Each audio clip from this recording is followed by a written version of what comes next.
So if I had pulled the trigger on the M79, would have got us both. That training, along with what I received, the hand-to-hand combat, I did end up capturing, in 2 instances, I captured the enemy in hand-to-hand combat.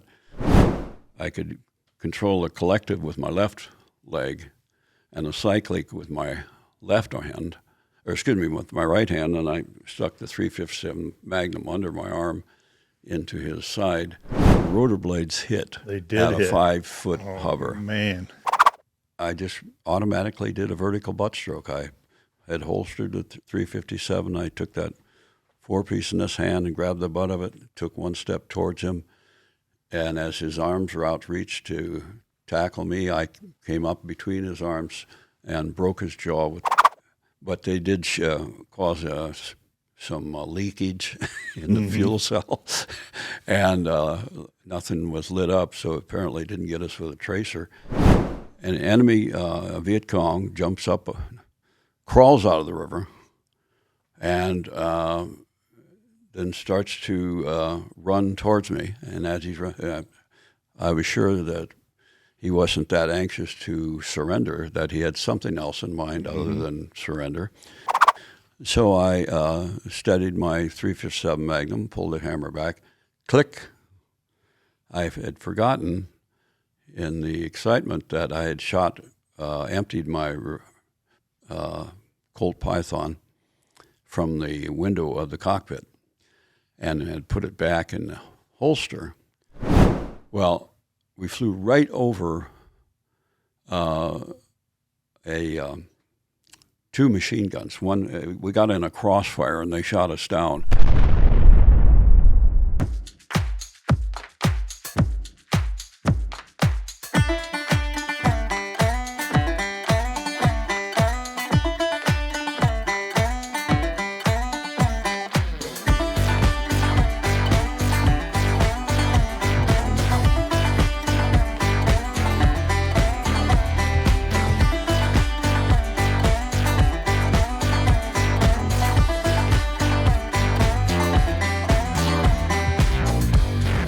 Hello, this is Jimbo from the YouTube channel Jimbo, South Dakota, and this is the Hog House Chronicles podcast. And today I have Eldon Nygaard sitting next to me, a helicopter pilot from Vietnam, and he is in this book called Vietnam Vets Still Coming Home, Their Stories in Their Words. And he will be the second person that's in this book that we've had on the podcast.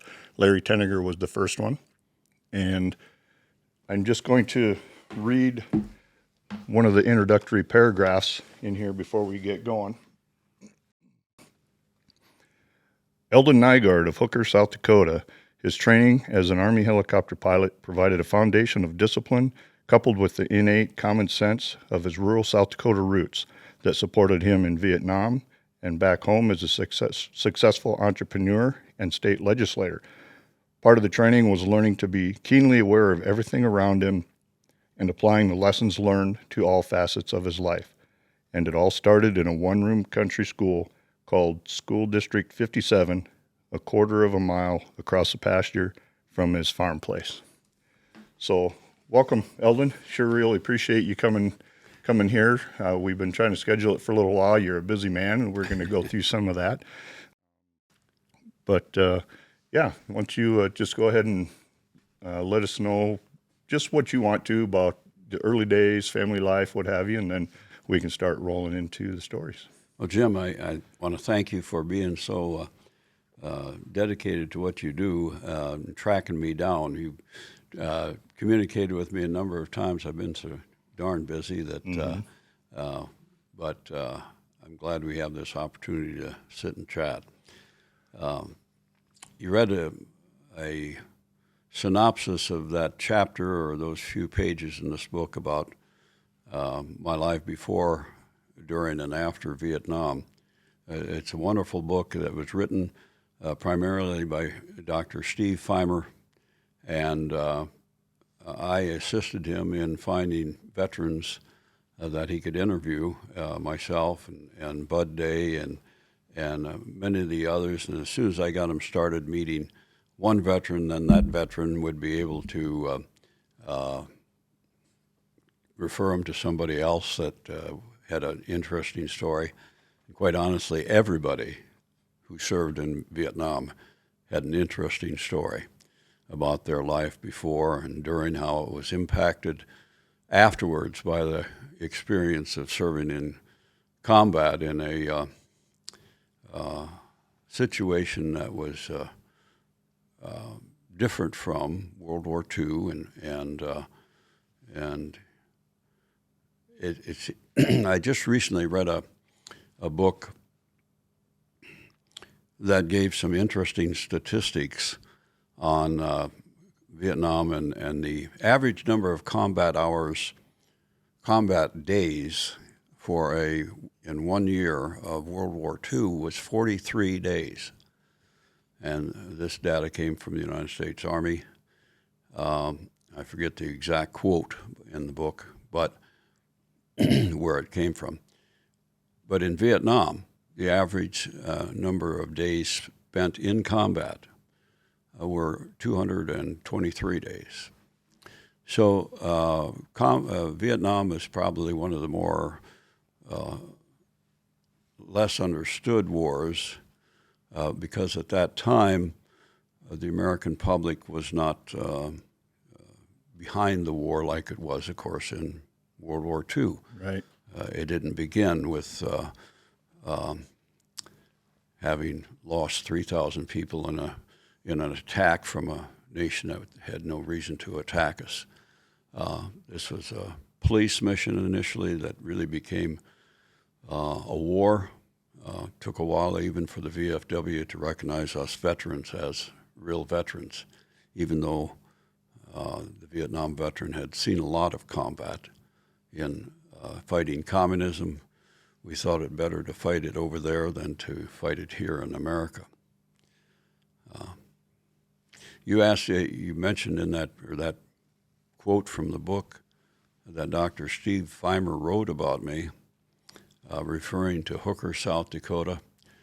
I was one of those people who volunteered for service as opposed to being drafted, and I was kind of a naive country boy, farm boy here in Turner County.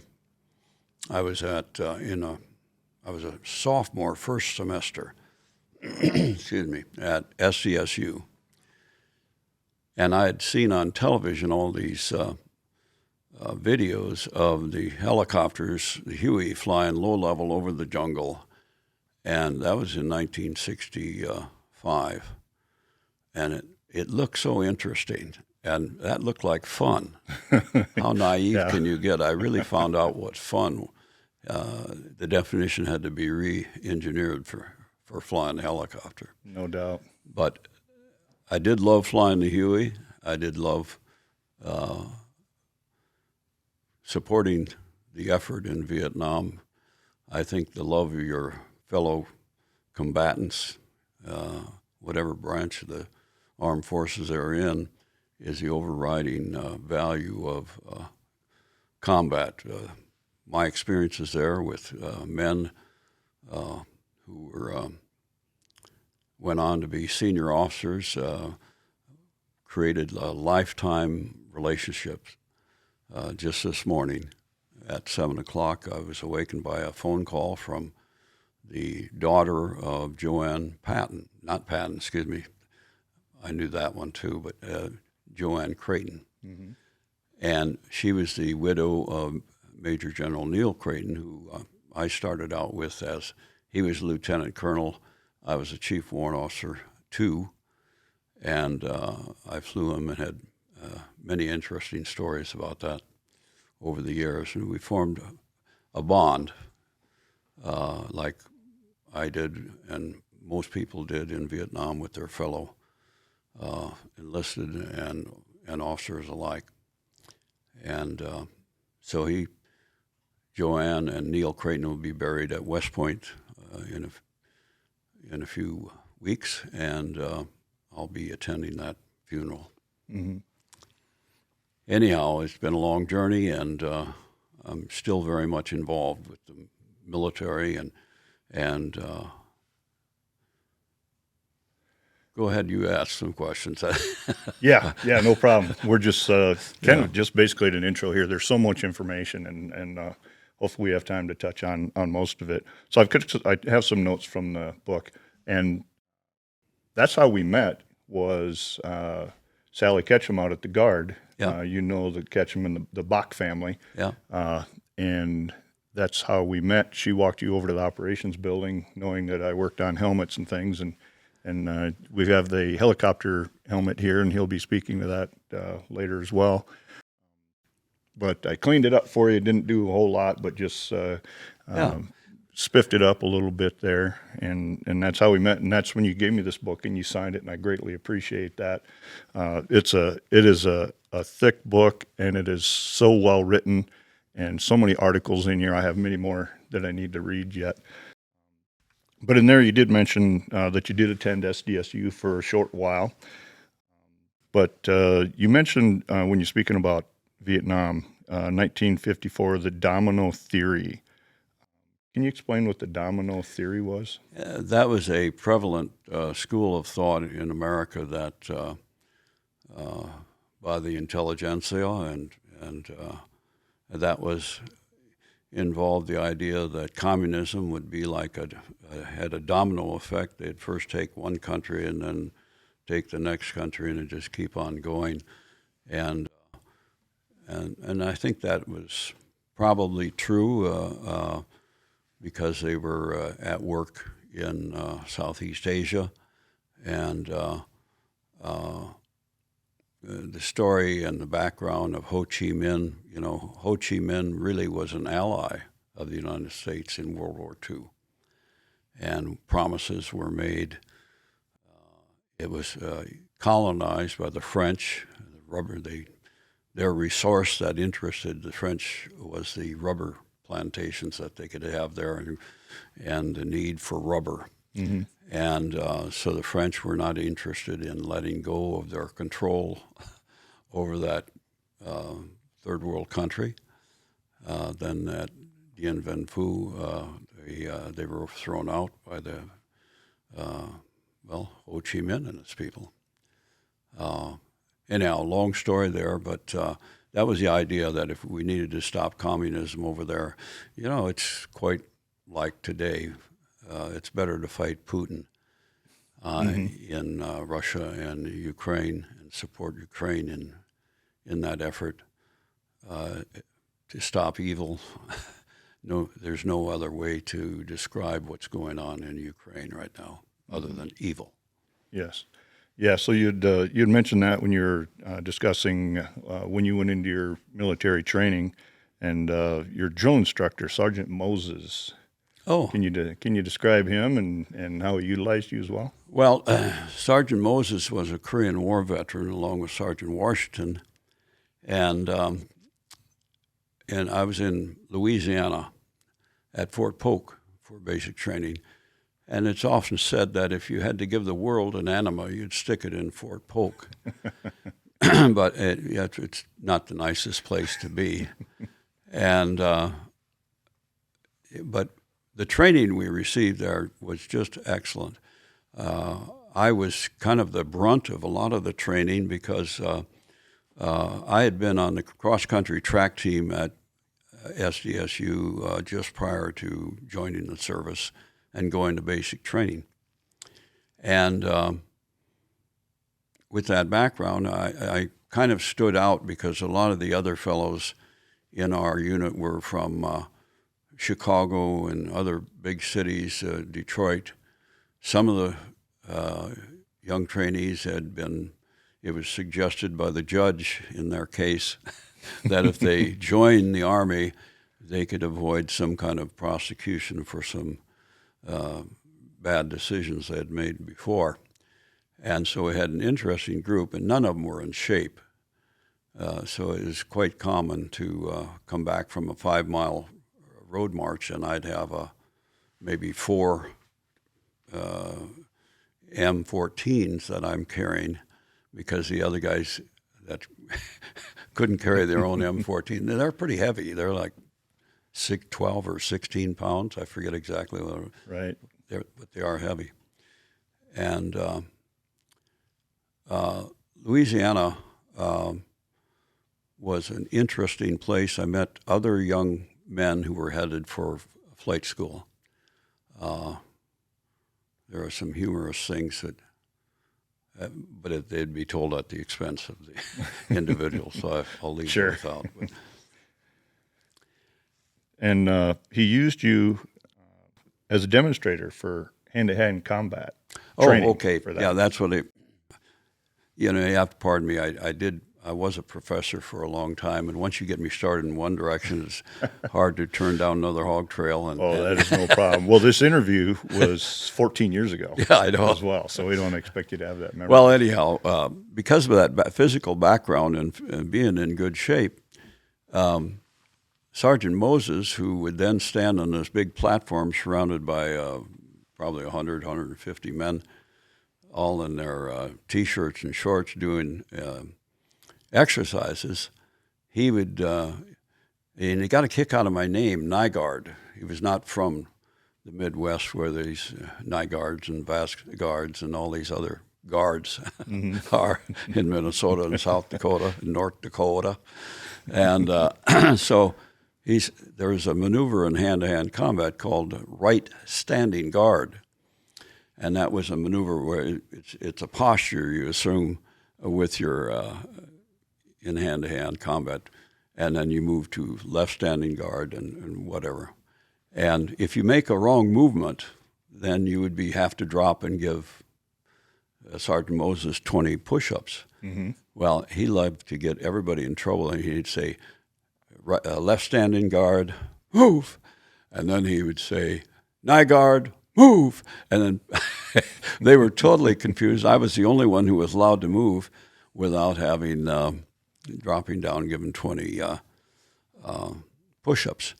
Well, that was fine in that role, but then in a little bit closer, smaller groups, they taught some other things like how to sneak up behind someone and put your knee into the back of the knee that it looked like they're carrying most of their weight on, and then you reach up around there, and your two hands come together like this, and you get into their Adam's apple, and then you have your knee up against their back, and it only takes 14 ounces of pressure on the Adam's apple to collapse it, which once that collapses, you can't breathe. And but there's this little area in between where you can momentarily shut off blood flow and whatever, and you kick around on the ground like a chicken. Mm-hmm. Okay, now how Sergeant Moses knew how much pressure to apply, I don't know, but he talked about all this, and then he demonstrated on me, and I trusted him. Like I said, I was pretty naive in those days, and he did in fact just come real close to that 14 ounces of pressure, and next thing you know, I wake up, I'm laying on the ground sideways, my legs are kicking, my hands are kicking, and I'm sure it was very beneficial for those people watching me.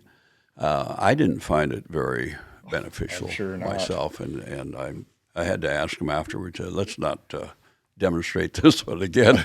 Yeah, exactly. But that training, along with what I received, the hand-to-hand combat, I did end up capturing, in 2 instances, I captured the enemy in hand-to-hand combat. One of the times was with a vertical butt stroke. That was something that we were taught with our M14 at that time. Mm-hmm. And it was a situation where we had landed, we had been we ran into a bunch of Viet Cong along a river, and I was flying a gunship. And in mopping up that operation, we landed, and the Charlie Mike, which is a Charlie model gunship with a larger engine than what they originally come out with. That's why it's a Charlie CM, Charlie Mike. At any rate, we landed. This new lieutenant, now retired Colonel Randy. Anyhow, I won't mention his name. He was supposed to take one crew chief and the M60 from the pod on that side of the aircraft and go one direction up the river. I was going to go, because we knew that we had wounded some guys who had jumped in the river to try to get away, and the mission then became if we could gather some intelligence by capturing some of these. And then I went the other way, and I had gone about 100 yards, and maybe only 50 yards. And I turned around and looked to see if, of course, I was watching the riverbank. I assumed that my door gunner on my side of the aircraft was with me. Right. I looked back, and they're 100 yards away now because they'd gone 50 yards the other direction. Both of them are with him, the lieutenant. Anyhow, so about that time, I realized I'm by myself. I've got an M79 grenade launcher and my .357 Magnum pistol. And I had my pistol in my right hand and just carrying the M79 by the four-piece my left hand. Mm-hmm. An enemy Viet Cong jumps up, crawls out of the river, and then starts to run towards me. And as he's running, I was sure that he wasn't that anxious to surrender, that he had something else in mind other than surrender. So I steadied my .357 Magnum, pulled the hammer back, click. I had forgotten in the excitement that I had emptied my Colt Python from the window of the cockpit and had put it back in the holster. So now I only had about 3 seconds, 4 seconds at the most to respond. And the training that Sergeant Moses and Sergeant Washington, basic training, Fort Polk, Louisiana. Now, this is a year and a half later. I just automatically did a vertical butt stroke. I had holstered the .357. I took that four-piece in this hand and grabbed the butt of it, took one step towards him, and as his arms were outreached to tackle me, I came up between his arms and broke his jaw with the butt of this very short, if anyone knows what an M79, it's a 40-millimeter grenade launcher, and they're about this long from the barrel to the butt, and broke his jaw. But that didn't help much for getting intelligence out of him because I don't think he can speak very well, but I found it very necessary at that time to put him down some way. Yeah, because you described in the book with the training, and the way you described it is the way it has to be, is instinctual. There's no thinking. And you were talking about how it was like a jab forward, which gets them to bring their hands up. Yeah. And then you just quickly come up with the way Come right up between their hands, with the butt of the weapon. It's very hard to. We used to train in the hand-to-hand combat pit, and they had these, like a helmet. It's all padded and around your chin and everything, and pads on your whole body, and you could still knock people down, but they were all wrapped in rubberized material. Yeah. Yeah, and so you had mentioned in there too that you took him. I think you took him back to the chopper. Then your buddies saw what was going on. They met you there. I sat on him. This guy's now laying on the ground. I put my knees on him, on his back, and because I didn't want him getting up, while I loaded my .357, which that way you could. The bursting radius on an M79 is 15 meters. radius, Right. 15 meters. So it's 30-meter diameter. And so if I had pulled the trigger on the M79, would have got us both. Mm-hmm. So at least that's what I thought, anyhow. Yeah. Yeah, I didn't prove that out. Yeah, but you were able to get some intelligence out of them, it sounded Yeah, like. well, we turned them over to the MI Mm-hmm. and to the 2 and the 3, G2 and G3, and they, yeah. Mm-hmm. The one time I did capture an enemy without breaking his jaw, I just I saw him walking along a rice dike in Vietnam, and he, as he heard the helicopter coming, he put his AK-47 down on the ground and then just kept walking. Well, I just watched him, and I made sure that he had gotten a ways away from that AK-47, and I circled around and came in and rather fast and low level and flared, set down, and to someone, if you just try to empathize with where he had grown up in rice paddies and jungles and third world country, a helicopter landing there, he just kind of froze up. Mm-hmm. And so then I just set it down and motioned for him to come here with my left hand while I'm holding the Colt Python again with my right hand. And he soon realized that he needed to come over to the helicopter, and so I gave him a free ride back to our headquarters. Mm-hmm. But I was able to keep my 357 Magnum in one hand while I got the harness on him and locked him into with the seat belt, and I got his hands below the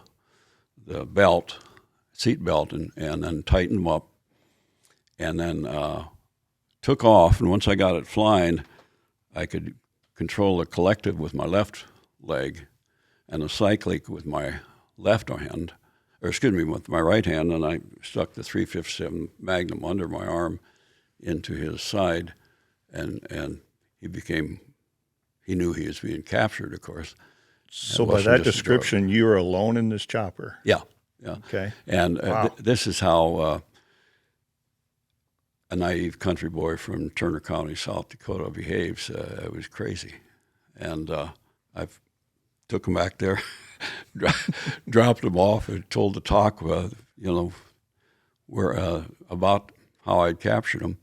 A lot of times it subsequently it's occurred to me that their higher command, when they gave an order, it was followed, okay? The Viet Cong, the NVA, primarily the NVA controlling the Viet Cong, of course. And so if they said don't draw any fire, that area, the day later, I was up with Lieutenant Colonel Neil Creighton. And Neil and I were flying over the jungle within a half a mile of that, thinking that, there's some activity we ought to be aware of. So we were scouting, and so Neil's riding in this hiller with me. And as we flew over the jungle, and keep in mind that a lot of the jungle had been cleared, and there'd be these rectangular patches where the jungle was left, and that's where you'd find a village or a little hamlet, and they lived there. That provided them protection from the elements and the sun and the rain and whatever. Well, we flew right over two machine guns. One, we got in a crossfire and they shot us down. We were at treetop level, and that's the only thing that saved us, because at treetop level, they only have a few, maybe a second or two, as you pass over the foliage that's a triple canopy, so it could be 150 feet tall jungle. And so but they did cause a some leakage in the fuel cell, and nothing was lit up, so apparently didn't get us with a tracer. But and we got about a mile before I lost my engine and went down. Coincidentally, almost within 200 yards of where I had captured that guy the day before. Mm-hmm. And so then, but our Tactical Operations Center, was just within a kilometer or so of that area. So then the tanks were launched and the ACAVs to recover us, and Huey got out there to lift that Hiller out of there. Mm-hmm. And yeah.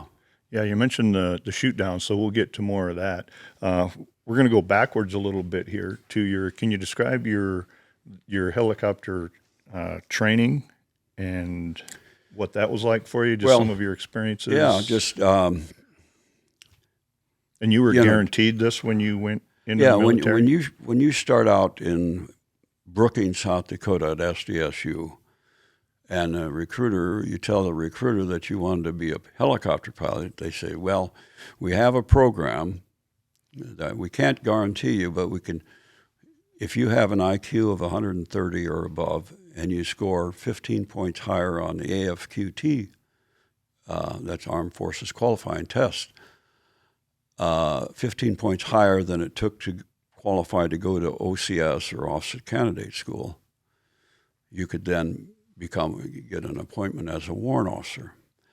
And then they also threw in there that you could sign up, but you then had to gamble that you could pass the flight physical. And, but I didn't, I was in great shape, Mm-hmm. a runner and farm boy. I didn't worry about that. And I had 20/10 vision at that time. Yeah. And so that's how you got to flight school. And when you went to flight school after basic, then the advanced individual training was flight school, and that was 11 months or something like that. And 40% of people who entered flight school failed, so they only graduated 60% of that class. Mm-hmm. And then when you went, we didn't know these numbers at that time. But years later, as they looked at over 8,000 warrant officer helicopter pilots who were appointed, the interesting thing, were appointed by the power of the president, not commissioned by Congress to be an officer and a gentleman. We were appointed to be warrant officer specialists in this aviation thing, which is new. Mm-hmm. For the Army helicopters. There was the debut of the Hiller and the Sikorskys. The H-19 was actually in the Korean War, but it played. You never really got to. We didn't have that much film or knowledge of what went on in Korea, other than sometimes the terrible bloodbath that was experienced by the combatants. At any rate, Vietnam was different. And you were the first one in your class to solo? First, yeah. I think I attribute that to my background as a young boy. In those days, we had 2- and 4-row cultivators. And if you could handle a 4-row cultivator and keep all those rows from getting dug out as you're driving and lifting it at the end and setting your brake and coming back around and all those things that when you handle mowers, combines, cultivators, tractors, that gives you, I think, kind of a leg up on learning how to fly a helicopter, because a helicopter, you can be doing 5 or 6 things at once. If you're adding power, so that means you're in basic training, we didn't have governors on those aircraft. They were, when you needed more power, you had to reach your left arm, had to turn the throttle, and then you keep your eye on the manifold pressure and the RPM. And so you're looking over here, you're turning power, and as you're doing that, you might be pulling pitch to go increase your speed or the climb. and that'd be left pedal. Well, or if you're descending, you had to be turning your power back with the throttle and going down. That meant a right pedal maneuver and a coordinated movement with the cyclic. Now you get into combat. They did have, of course, the servos on the Huey. You didn't have to worry about twisting the throttle after you got it set on run-up. But now you added a 2 detent switch in your cyclic grip. One was for intercom, then you squeeze it all the way to transmit out away from the aircraft. And then you have a force trim that you had another finger on, and then you had an umbrella on the top that could move that's really the force trim. The different detents, one might be for the hook underneath you if you're doing an external load. Another one might be for the miniguns. You could be doing 5 to 7 things and then talking. Right. And then trying to think.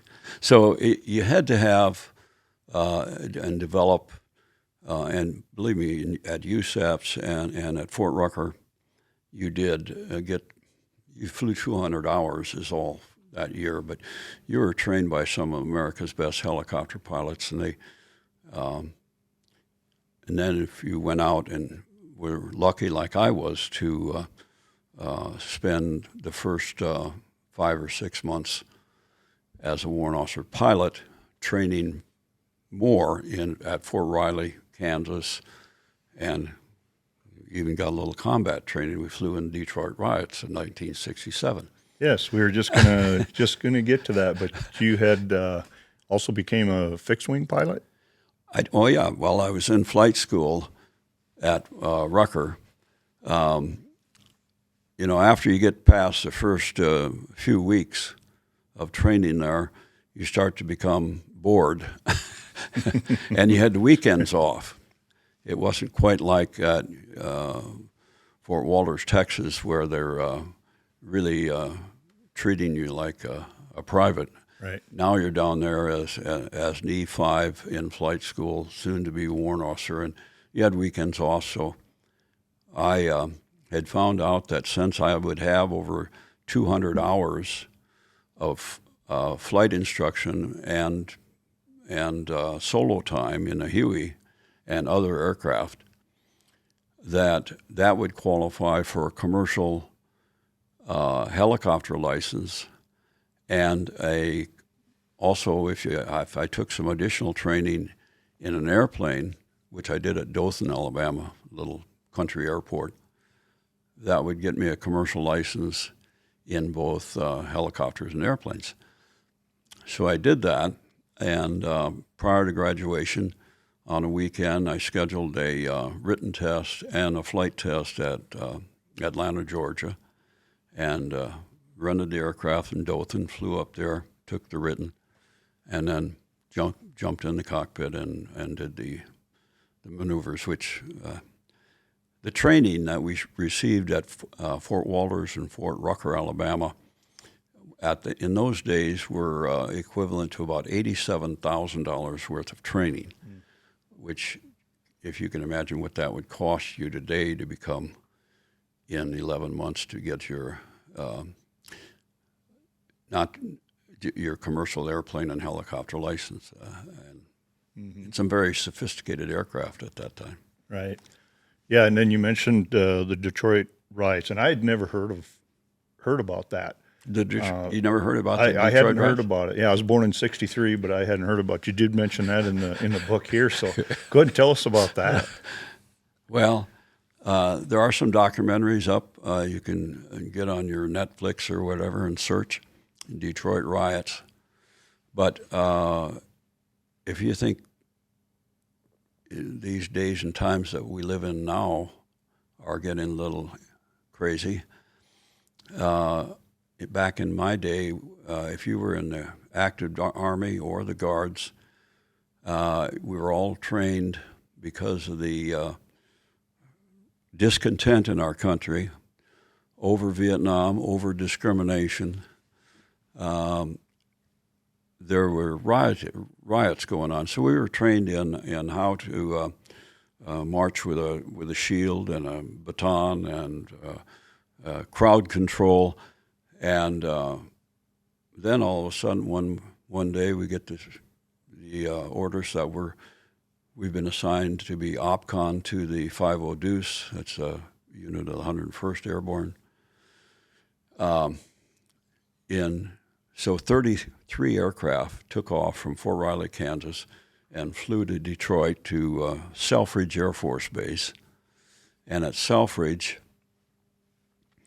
this was to support the 50 Deuce, who was already there under riot control. And a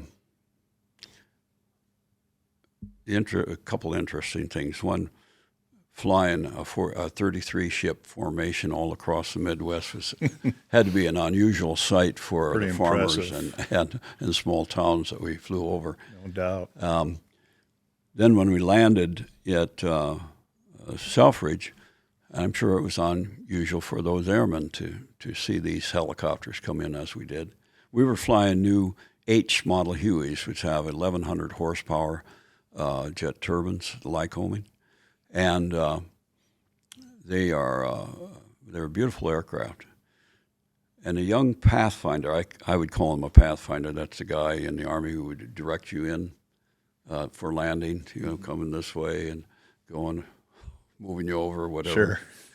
setting down. This young airman, he must not have been briefed on the fact that our wings are moving. They're rotating. And he directed, I had just sat down, and then the second ship over from me was just setting down, and he had moved them together. We come to a 5-foot hover as we taxi. And so everybody's at approximately 5 feet when we taxi in. And we taxi in, and the airmen moved these two ships too close together, and the rotor blades hit They did at a hit. 5-foot hover. Man. And the, parts of the blades, about 8 inches of the end of the rotor blade on the one Huey. Those Hueys had 48-foot wingspan, or the blades were 48 feet long. Right. And one of them flew about a quarter of a mile and stuck into the hangar, through the metal hangar door, partway through it, a quarter of a mile away. These are old World War II hangars, the big tall ones. But no one was hurt, but they took 2 helicopters out of commission right away. Man alive. So our maintenance people had to get after fixing those up. But then we moved from Selfridge Air Force Base we bivouacked in the racetrack in Detroit. And that racetrack was surrounded by fence to keep people from, getting in for free and maybe getting on the track when the horses are running or something. Right. And so that was our perimeter. And it was we put up our GP medium tents and tied down our aircraft all in the middle of that. But at that time that we arrived, 12th Street, which was burning. It was a residential area. It was burning 2 blocks either side of 12th Street, 6 miles long. And so it was a mess. The fire department would go out to try to put out the fire, and someone might take a shot at them. And so my first real combat training was flying with police snipers, 2 on each side of my Huey at the doors back, flying over buildings and stuff, looking for snipers. And whenever we'd get shot at, they'd return fire. And Man, who'd have thought? yeah. So, I mean, when you think of the scope of that matter in Detroit, we had the L.A. riots. I flew in the L.A. riots years later after Vietnam. Mm-hmm. They weren't nearly as bad as the Detroit riots.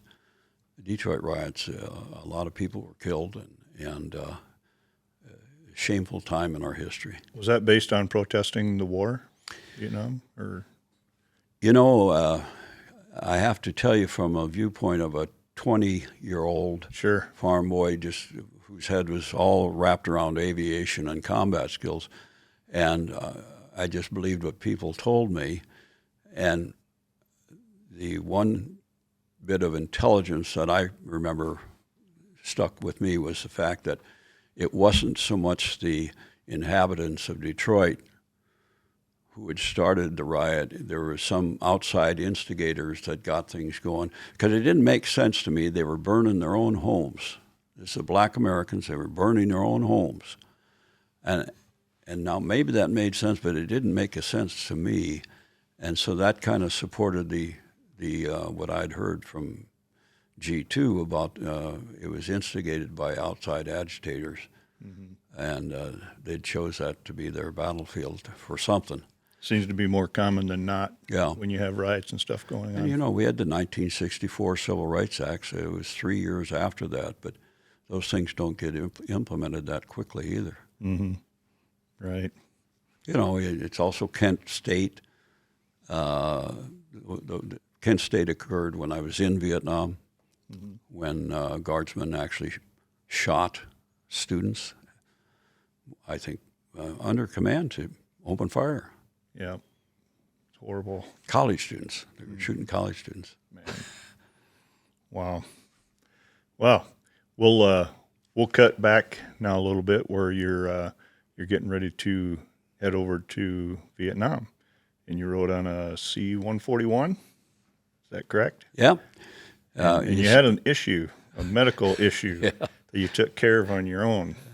Well, you sit backwards in a star lifter, as it was mm-hmm. called, and I forget where we loaded, but I know that we refueled at Anchorage, and then from Anchorage we went over the top to Vietnam, and I had an ingrown toenail on my big toe, and they'd already told us that infections are really hard to fight in the tropical jungle, mm-hmm. and so a minor wound could become a major problem over there. So I had a pocket knife, and I just went back to the C-141s. It's a military aircraft, so they're not all padded out and with little roll-up windows like mm-hmm. you would have in. I've actually flown on one of those. Okay, over to Turkey.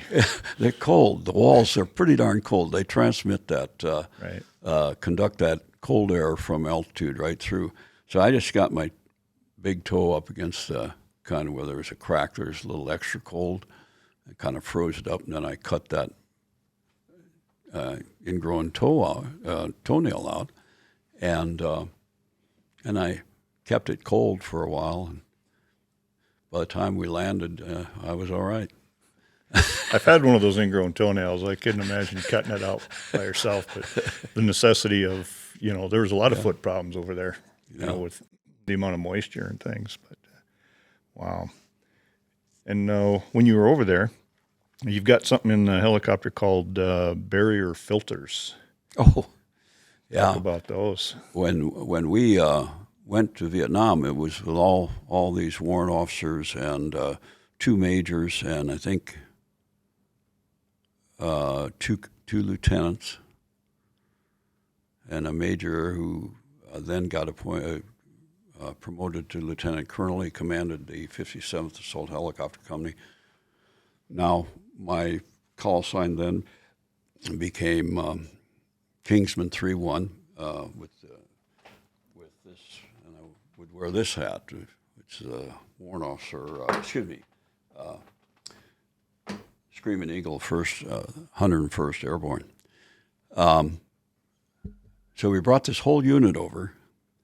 The ships were put in cocoon, the aircraft were put in cocoons and put on board ship, and they had started out 30 days before we got there. And so when we arrived, our aircraft were already there. They had come through a facility, I believe, at Vung Tau, and taken out of the cocoon and fired up. And so our aircraft were at our Ben Hoa, well, you land at Benoit Field, and then you go to Long Bin where we were all set up.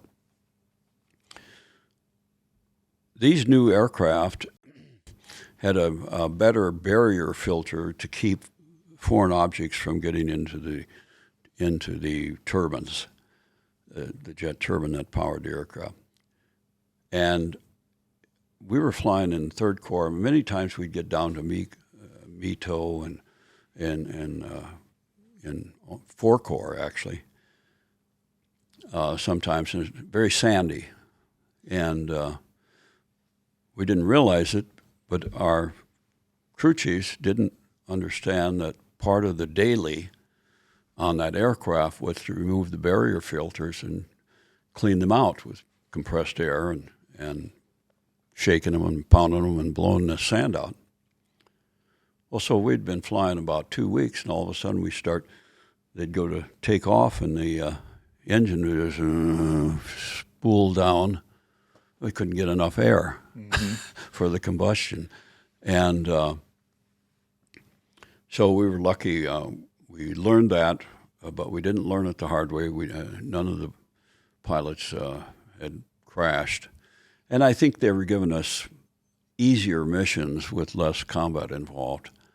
Now, when we went, then they realized for the first 30 days that they've got this helicopter unit there that's now a part of 101st Airborne, and they're just in country, and their ships, their maintenance is behind, their training's behind. So then they took us and started sending 4 or 5 of us to one unit, 4 or 5 of us to another unit. They infused us for a 30-day in-country training. And I got with the 45th Aviation Battalion, which is their gunships were the Cobras, the Playboys.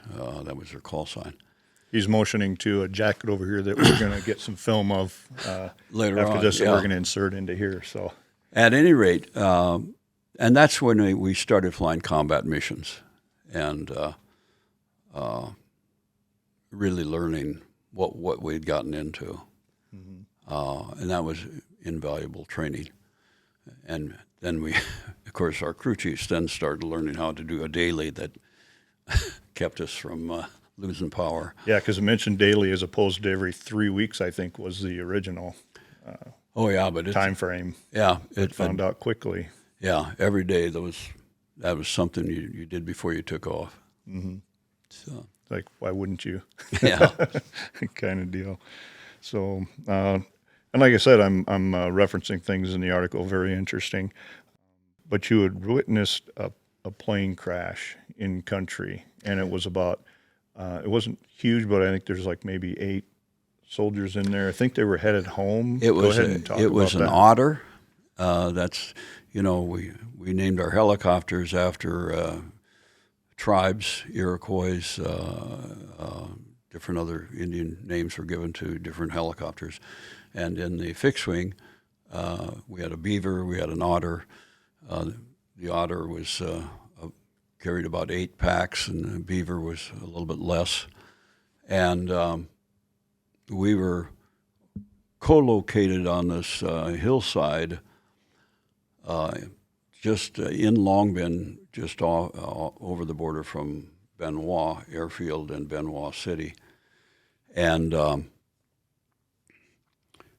otter had chosen to take off downwind because if he was to take off into the wind, which normally you do with a fixed wing, especially one that's loaded with fuel and loaded with people, you would have gone, but it was uphill, and that pilot decided to go uphill or go downhill instead of uphill, thinking that would work for him that day, and but it didn't. He took off downwind. It wasn't I would guess, looking back, maybe 10 to 15 knots, not a really big wind, but it made once he transitioned got off the ground, his wings were kind of wobbly because he was still trying to get to the speed that he could start his climb out. And the wing dipped on the right-hand side and hit a packer, one of these roller packers because we didn't have asphalt there. It was a red soil that he wet down with some oil and stuff. And it wasn't even later on in Vietnam we would have these metal strips that fit together. I forget what they're called, but they may form a runway on them. Mm-hmm. Well, this was just a dirt runway. Anyhow, when he clipped it, he ruptured the fuel cell. The sparks were enough. He was flying with 110 octane AV gas, and that thing blew up. And I saw heard the explosion and went running down there without helmet or anything. I had no intention of being flying. And running down there, and here was the aircraft, and then the magnesium skin just it disintegrated rather fast. Yeah, magnesium burns really fast. Yeah, and these men were throwing around, and some of them still trying to claw their way out.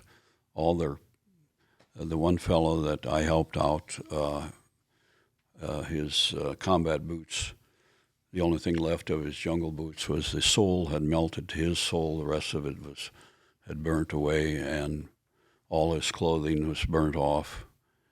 And yet he was still trying to live. Mm-hmm. So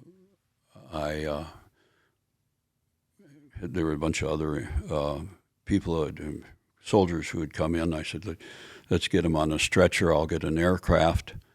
And I just ran to the nearest aircraft, parked off to the runway, helicopter, jumped in, untied the rotor blades and prepared it for flight. They loaded him on, and I lit it up and took off. No helmet, but I knew that time was of the essence, and from Long Binh to this field hospital was about a 2-minute flight, and I could land right on the helipad, which was at the equivalent of the emergency room. And but having not checked the flight, the logbook for the aircraft, had I done that, I would have seen it was a red X'd aircraft. I didn't realize that I was getting in an aircraft that was not to be flown, and it was out of rigging. So when I went to, everything worked fine on takeoff, but I soon found myself in a flare to land, and the cyclic was out of rig, so when I pulled it back to flare, it would not flare. It just, the nose came up maybe 5 degrees, which didn't hardly slow it up. Right. But I'd had enough training by then, and that I just did what any farm boy would do. I rolled it to the side, and I did a sideward because I had lateral collective movement. So I flared it sideways, and then landed sideways. And I flared, and just as I got to the pad, I leveled it out and reduced power and set it down, shut it down, and let maintenance recover it. Mm-hmm. But that man, he lived. He was the only one. He lived for about 2 days. I understand he was about halfway over the ocean to Japan to some burn center that the Army maintained over there before he had passed. But yeah, it was just an effort to save his life. And there was just some horrendous burns. Yeah, that he was surprised he lived as long as he did with that kind of a burn. His whole body was charred. Right.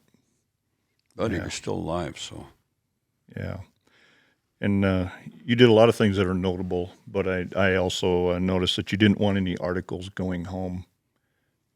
I didn't what? You didn't want any articles going home. Oh, yeah. I had we have a PIO. Now, our public information officer in the Army's not quite like I'm gonna poke a little fun at the Marines. It's alleged that a Marine would have a PIO for every platoon. I mean, we had one PIO for 8,000 men, and his duty his mission in Vietnam was to send home articles and information about, in this case, the 11th Cav.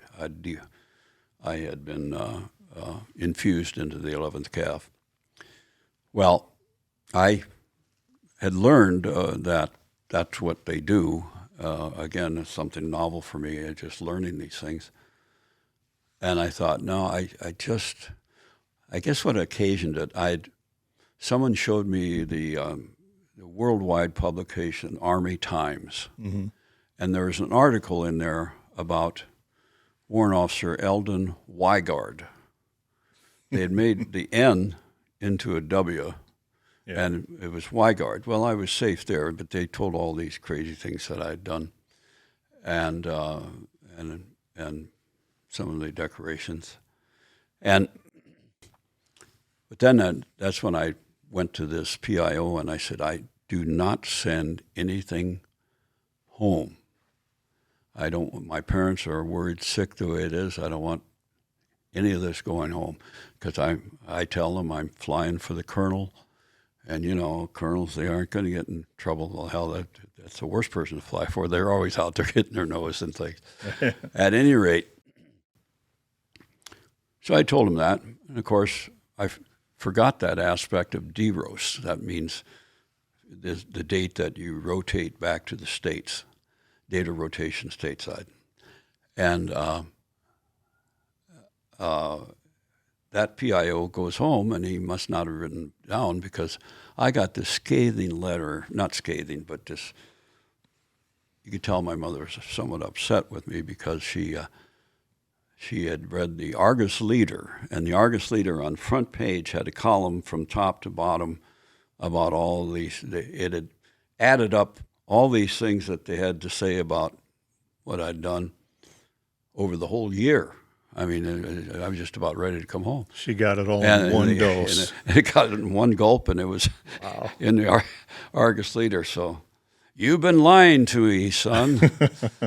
Well, I guess that's what you do once in a while.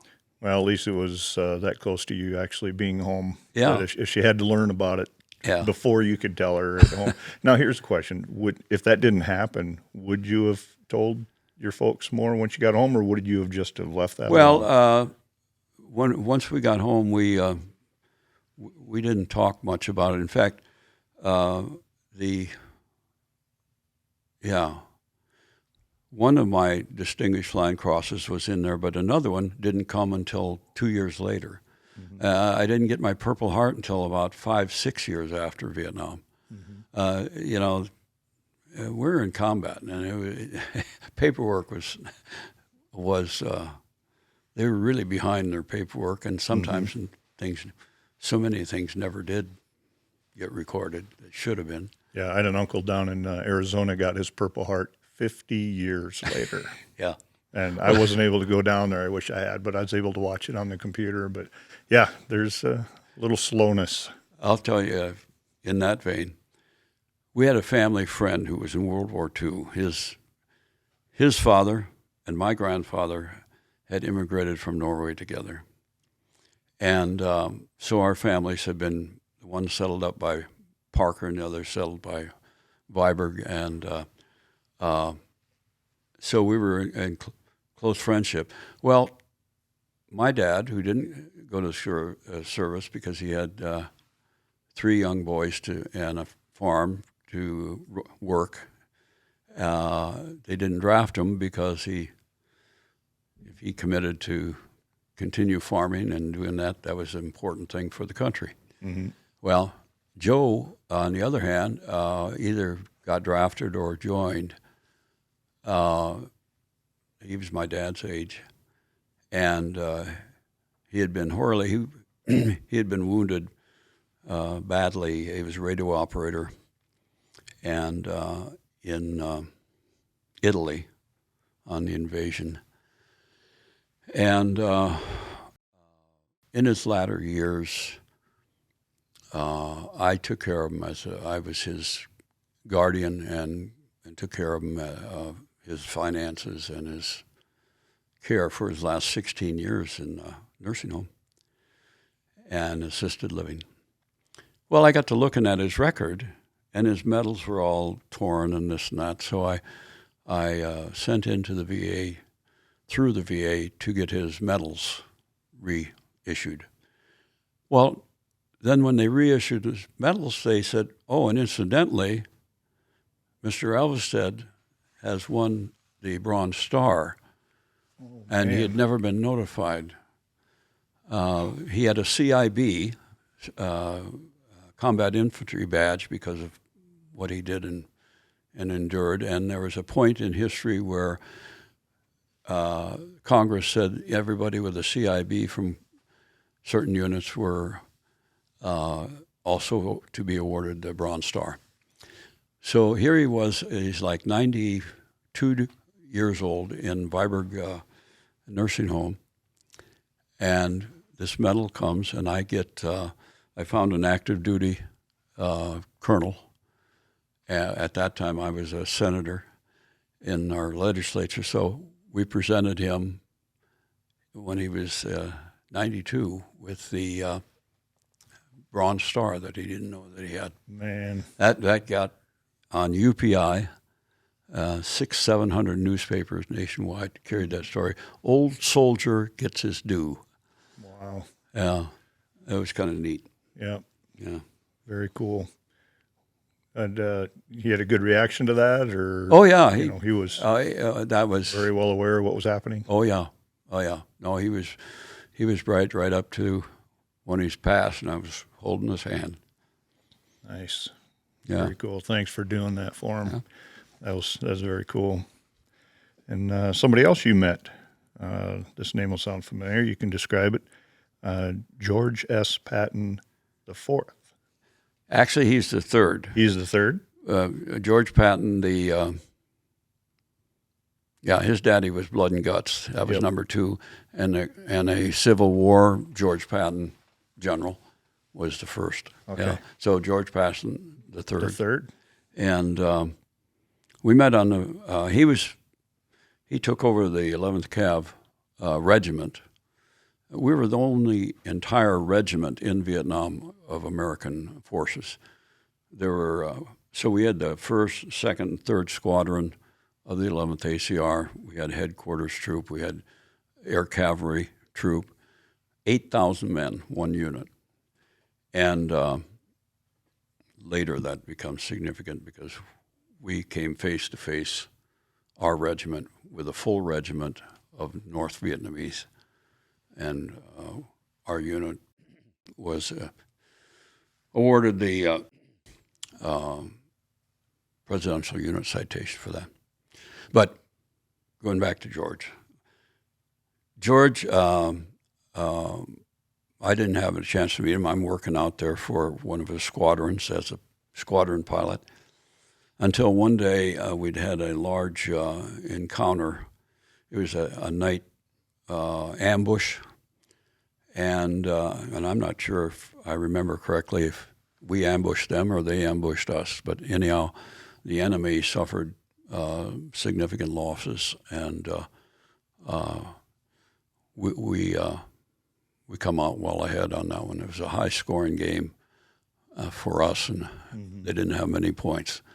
At any rate, I was out there because 3rd Squadron was right in the middle of it.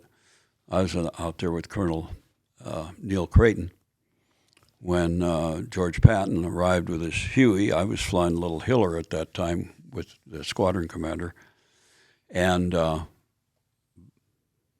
enemy bodies laying all over the rice paddies.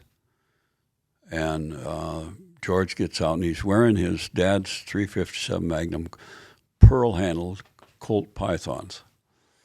And I'm so naive. I just walked up to him like you and I talking here.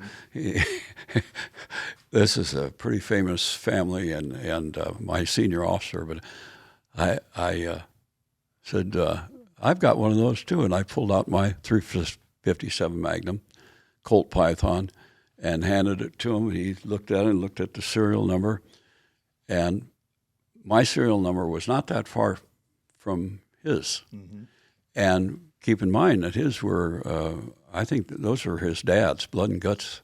That was the pistols that he wore. The pistols. Yeah. And I had Elkhorn grips on mine. But I had gotten them one day at the 11th Cab in near Swanlock at that time. This medical service captain had received a Folgers coffee can.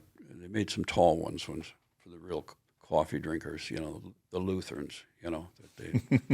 Anyhow, they had a big coffee can, and this mother had sent her son this 357 Magnum in the coffee can, wrapped in aluminum foil inside, and packing stuff, and that got through, and he didn't know what to do with it because he was a medical service officer. They were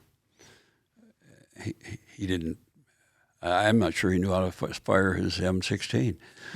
At any rate, I bought it for like $150 in military payment certificates, which is like monopoly money. Right. And so that was the gun I was carrying. And I don't know where she'd gotten it, but it was not an antique, but I mean, that weapon had been around a while too. Mm-hmm. Yeah. Anyhow, from then on, George and I kind of bonded right there, and then we walked over to a ox cart with the big 2 wooden wheels, and the tongue was laying down because the ox was long gone, and it was empty. And George and I went, and we would pick up the bodies. I'd get the arms or legs, and he'd get the other end, and we filled that ox cart with enemy bodies that day. Not a pleasant task. No. Anyhow, my service in the 3rd Squadron and then later teaching at Walters had, General Patton had Colonel Patton at that time, noticed me, and we'd become friends. And when we went through flight school at Fort Walters, he had requested that I be his instructor. And they didn't allow me to be his instructor per se, but they just kind of turned a blind eye on him.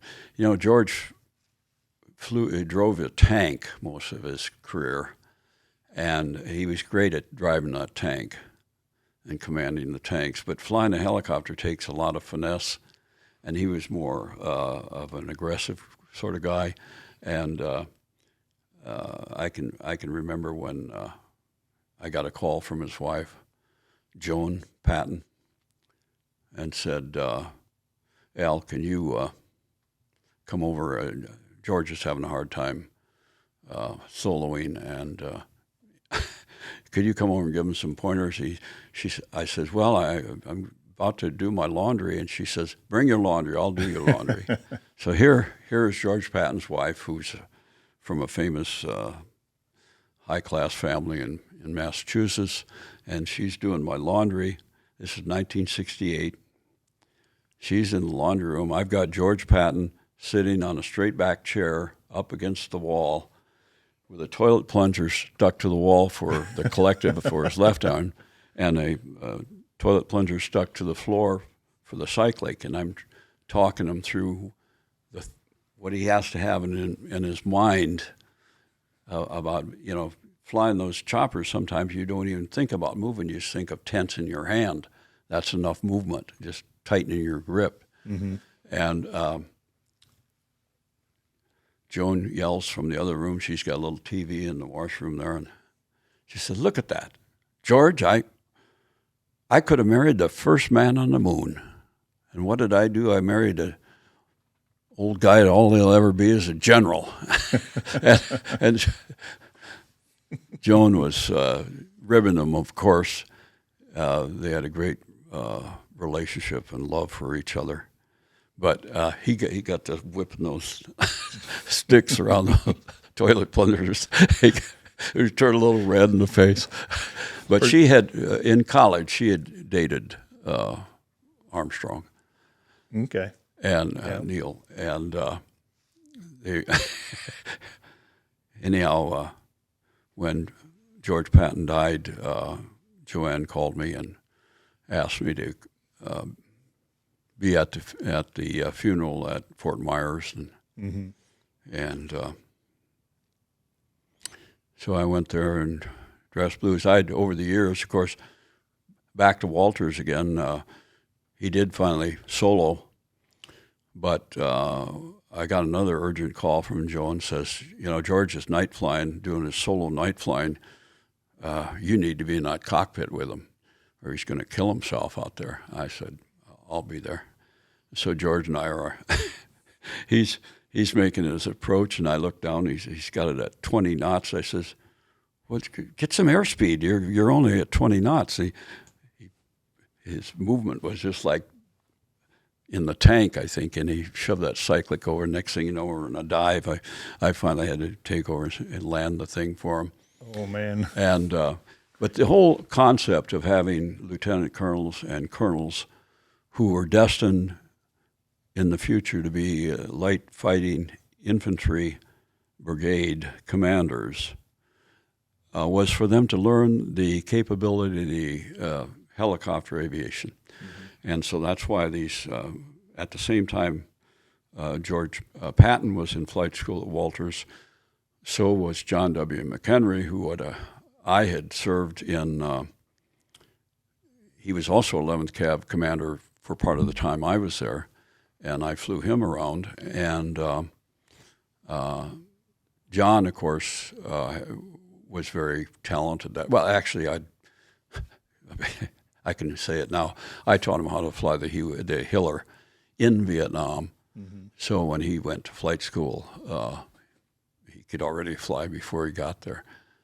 But he went on to be a 3-star general. And of course, George made 2 stars and was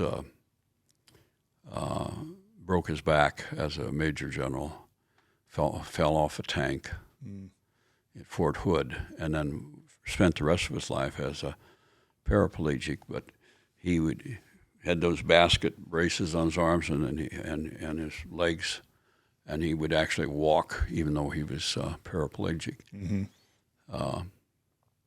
Yeah, quite a guy. His family and mine, we became pretty close. Yeah. And that Hiller was a smaller type? Well, chopper? Hiller's, if you've watched MASH, you've seen the H-13, okay? The H-13, the Hiller was just a different corporation, made a different aircraft, virtually the same flight characteristics. The Hiller looked more like an aircraft than that H-13 looked like an erector set kind of coming at you. No doubt. There was actually some skin on some of those tubes for the tail boom and all that stuff. Sure. Yeah. Yeah, because you'd mentioned Neil Creighton a couple times, and you mentioned in the article something called selective amnesia, and this has to do with multiple plane crashes. You can or chopper crashes. You can just talk about whatever you want to on that. I was shot down 4 times. 4 times in 1 year, and for a long time I couldn't remember this one time that I was shot down with Neil, and it was only when I'd get together with Neil Creighton that I would my mind would recall that event. And that was that time that now I'm past that a little bit, and I can remember that's where we flew through. We got in a crossfire and got shot down. That was that one then. But the rest of that story I didn't tell you was later in that same area. They had when you have a quad 50 anti-aircraft gun, the enemy digs a circular trench with a pedestal left in the middle. The quad 50 mounts onto that pedestal of dirt, okay? And then they can walk around the circular, it's like a moat around but they're built at ground level.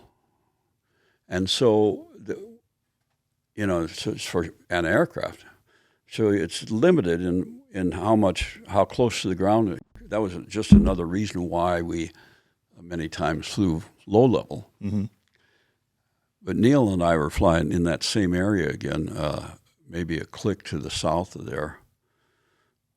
Shortly after we'd been shot down and we were back up looking. And that quad 50, I'm in a little hiller.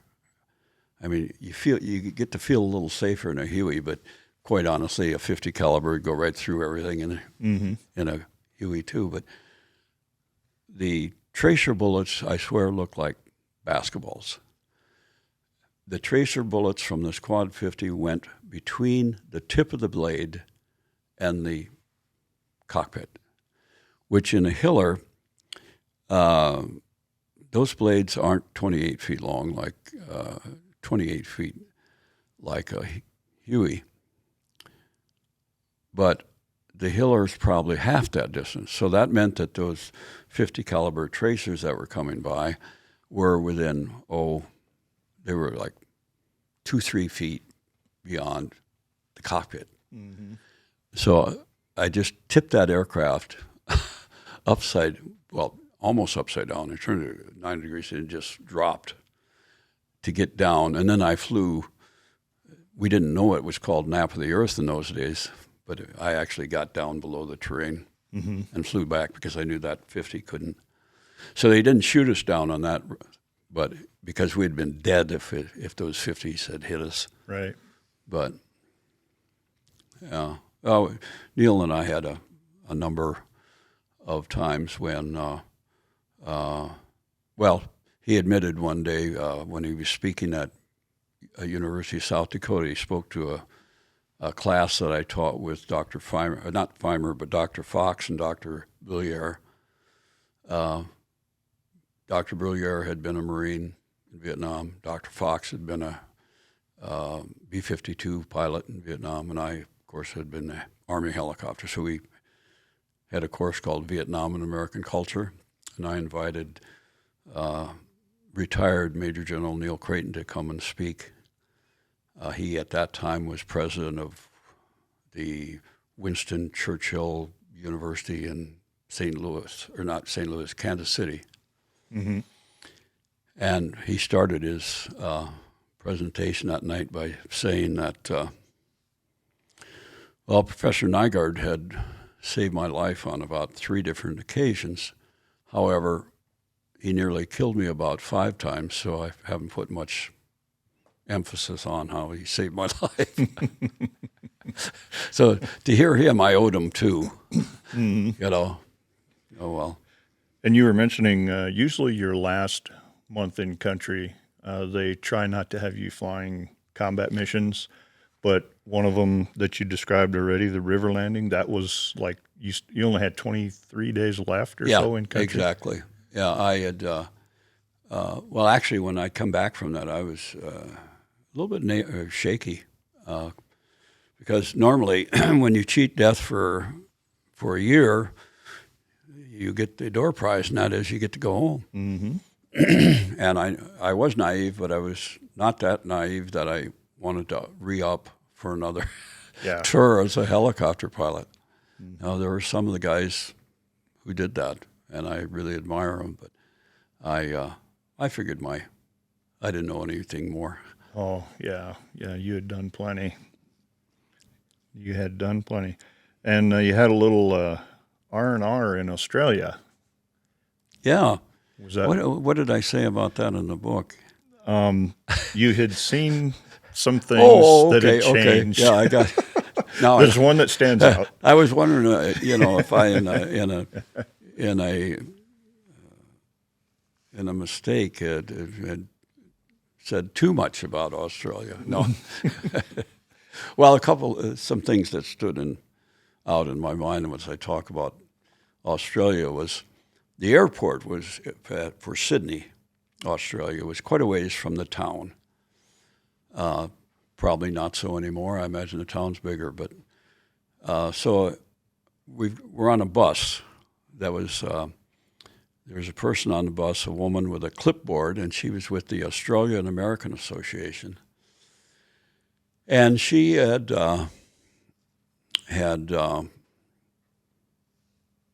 was getting sign-ups so we could stay for free out in the country on a ranch and as their guest of the ranch owner. Boy, I thought that sounded pretty good. So I signed up for that, went back to my seat, and about 10, 15 minutes later after I signed up, we're hitting the main drag downtown Sydney. And, well, when I left, the world had changed back home during that year I was gone, or the time I was gone, and now the advent of the miniskirt had hit the world. Not only America, but it obviously had hit Sydney. And they were walking around with miniskirts on. Well, I hadn't seen what that kind of look. Right. Ever, actually. And so after my neck was, looking both sides of the bus, I was getting a sore neck, I thought, wait a minute, I better wise up here. I went back up and I said, cross my name off that list to go out to the farm. Okay? Yeah. Anyhow. Yeah, that term they give you about keeping your head on a swivel in wartime usually doesn't mean that. Yeah, that was different than that. Well, at any rate, the rest of that story was that on the flight out, I ran into the guy who took my place on the trip because I got the last one, and when I signed out, somebody could take my spot. Well, he was from my unit, and he says, "Boy, you really messed up." I said, "What?" "Yeah, I went out there and met this rancher family, and they had an 18-year-old daughter, and we fell in love, and and he just had a great time. Wow. Out there on the ranch, okay, and but I didn't care about that. Sydney was a lot of fun. Yeah. Did they end up getting married then and stuff, you think? Well, I don't know if he did, but another guy, when I was in Sydney, well, for a lot of coincidences.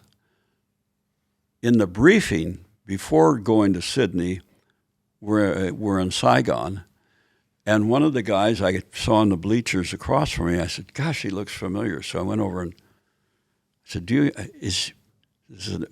"Are you from Phillips, South Dakota, or does that ring a bell?"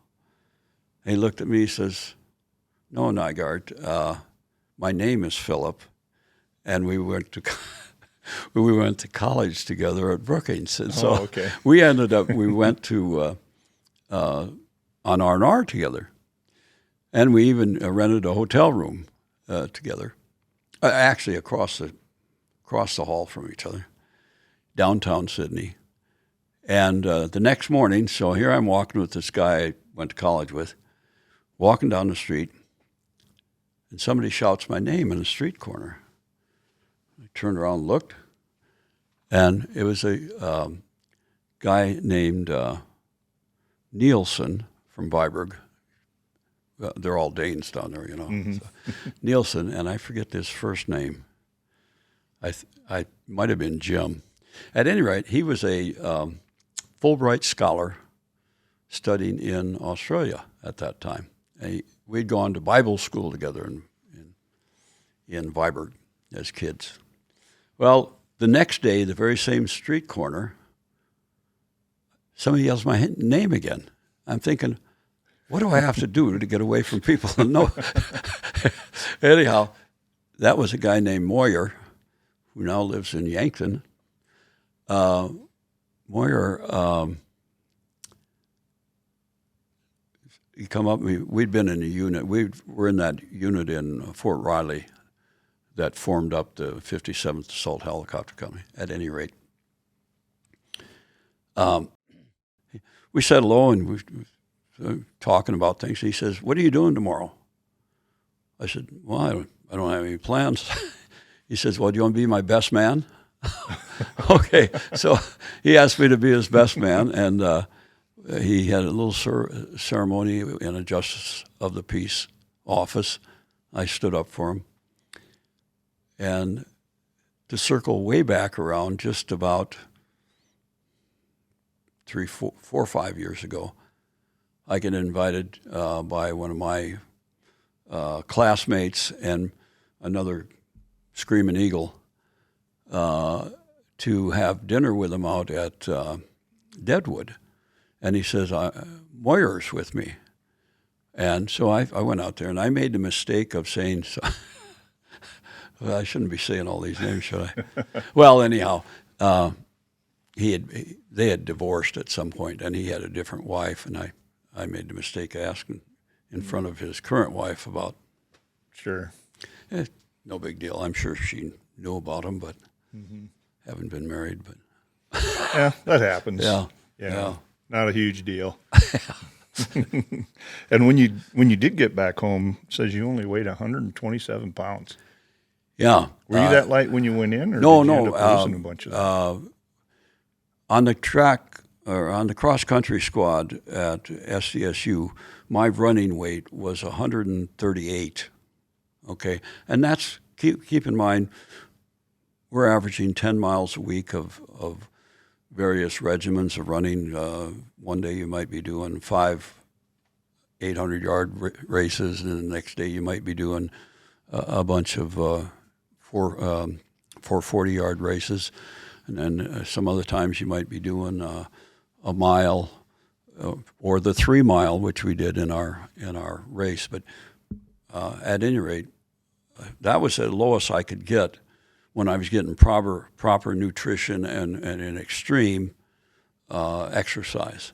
Mm-hmm. But in Vietnam, of course, your exercise, wasn't that physical, and the food was terrible. The water, you couldn't drink the water; you had to drink beer. Mm-hmm. And Ballantine's, which is not really the best beer in the world, but so I came back 127 pounds, and I never did. I gained that weight back pretty fast. Got up to 100, 150, 160 pretty quick. Yeah, nice healthy weight though. Yeah. Yeah, and you bought a '68 Chevy Rally Sport Camaro. Yeah. Do you still have it? No, my buddy, another flight school graduate together, and he was also 101st. He borrowed it to, we were going through the bootstrap program at University of Nebraska, Omaha, getting our undergraduate, and he borrowed my car to drive up to Sioux Falls to visit someone, and totaled it. Oh, no. Yeah.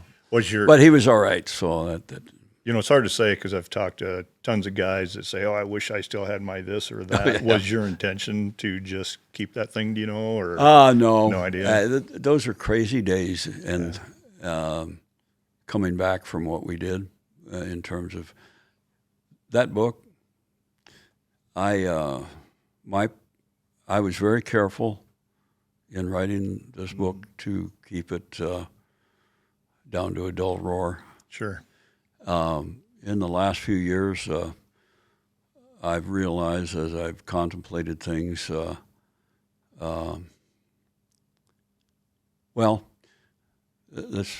put it this, this morning, 7 o'clock, phone call from Major General Neil Creighton's daughter saying that Neil's widow had passed, and they did let me know when the service would be at West Point. Mm-hmm. So that'll be the second time that I've spoken at West Point as a warrant officer. Right. We normally don't have West Pointers, warrant officers speaking at West Point. Mm-hmm. I didn't realize until years later, I should have, when George Patton and John W. McHenry were at Walters getting their wings, they took me out to dinner one night. They said, let's go over to Fort Worth and let's get some pizza, you know.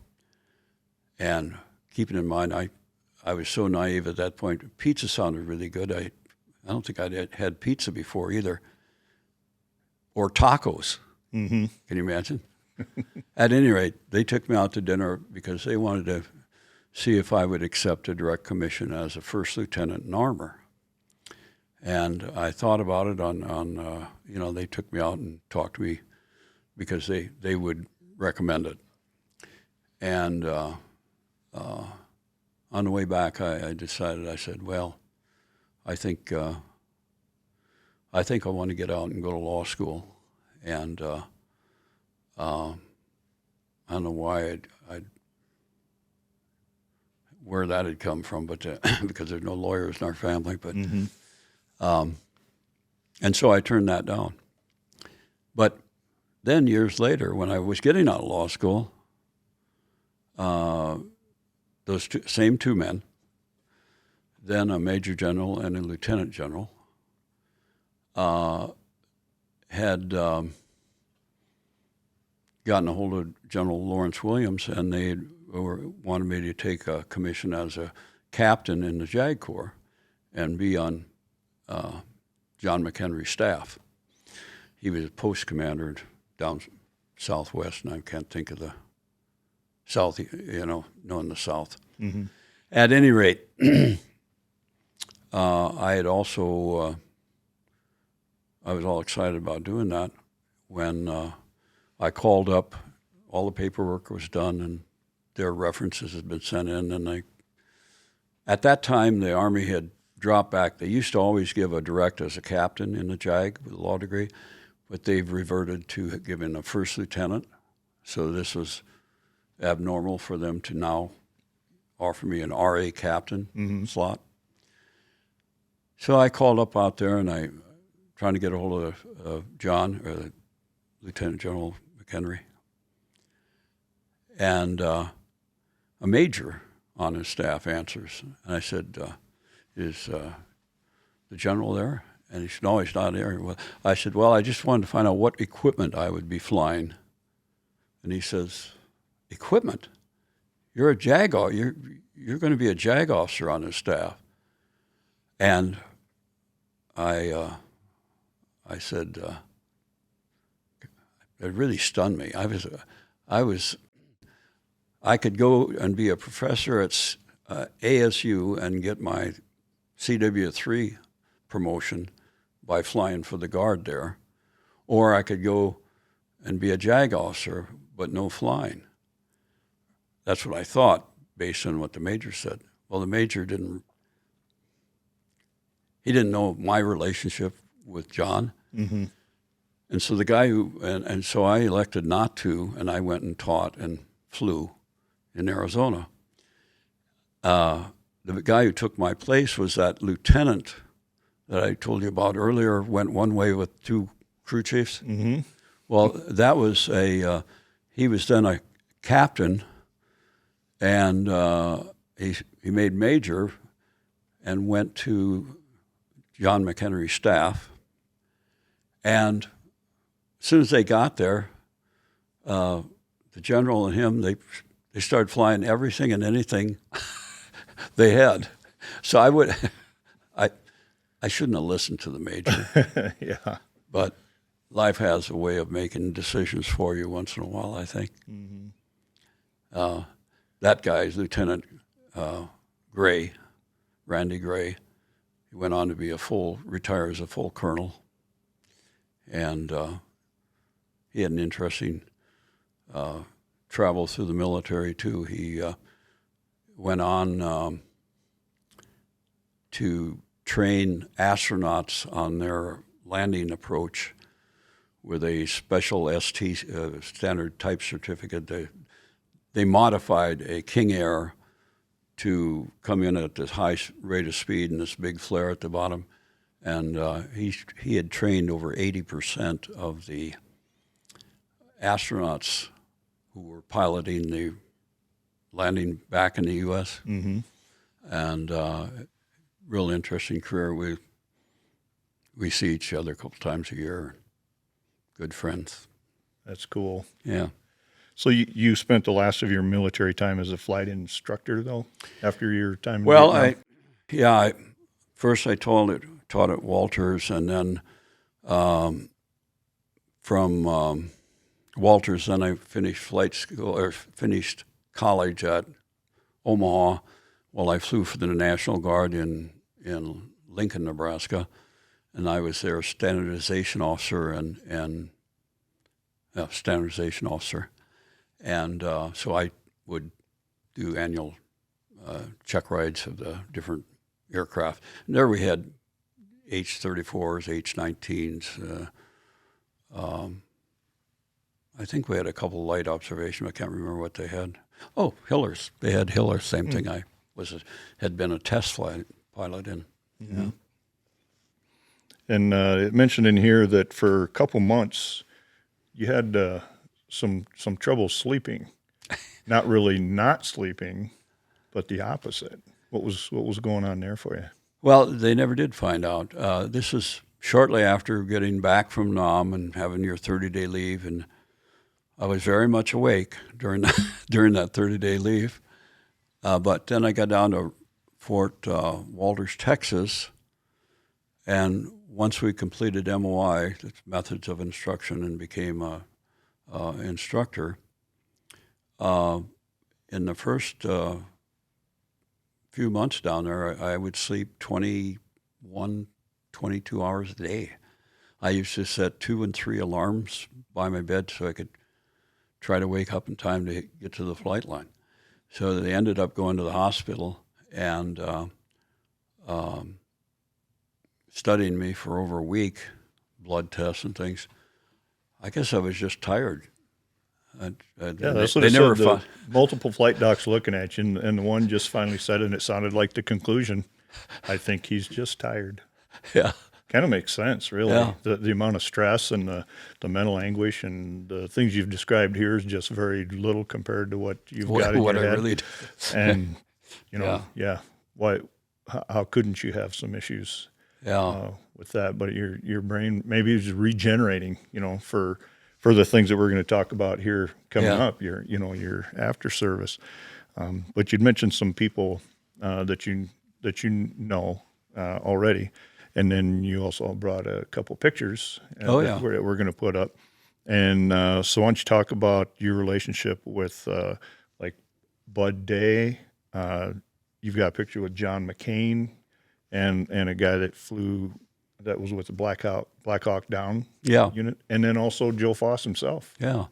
Well, Joe and I was honored to, when I was teaching at University of South Dakota, and we started this leadership program there, I invited Joe to come and speak at our annual leadership event.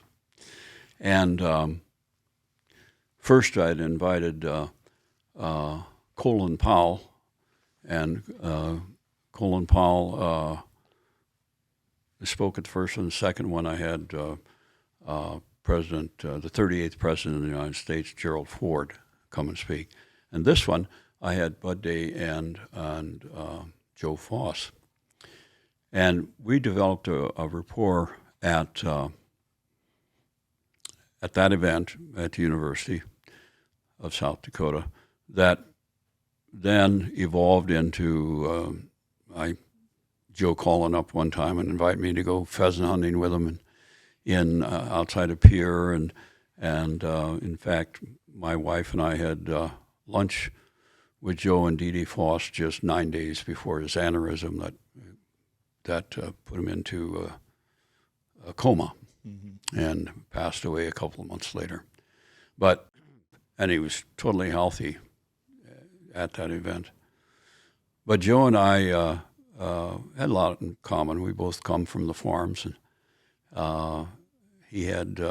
we both had DFCs, and he had the Medal of Honor, of course, and quite a record as a ace of aces, and then National Guard and becoming a general, going from Marine Corps to Air Force, and what a great man.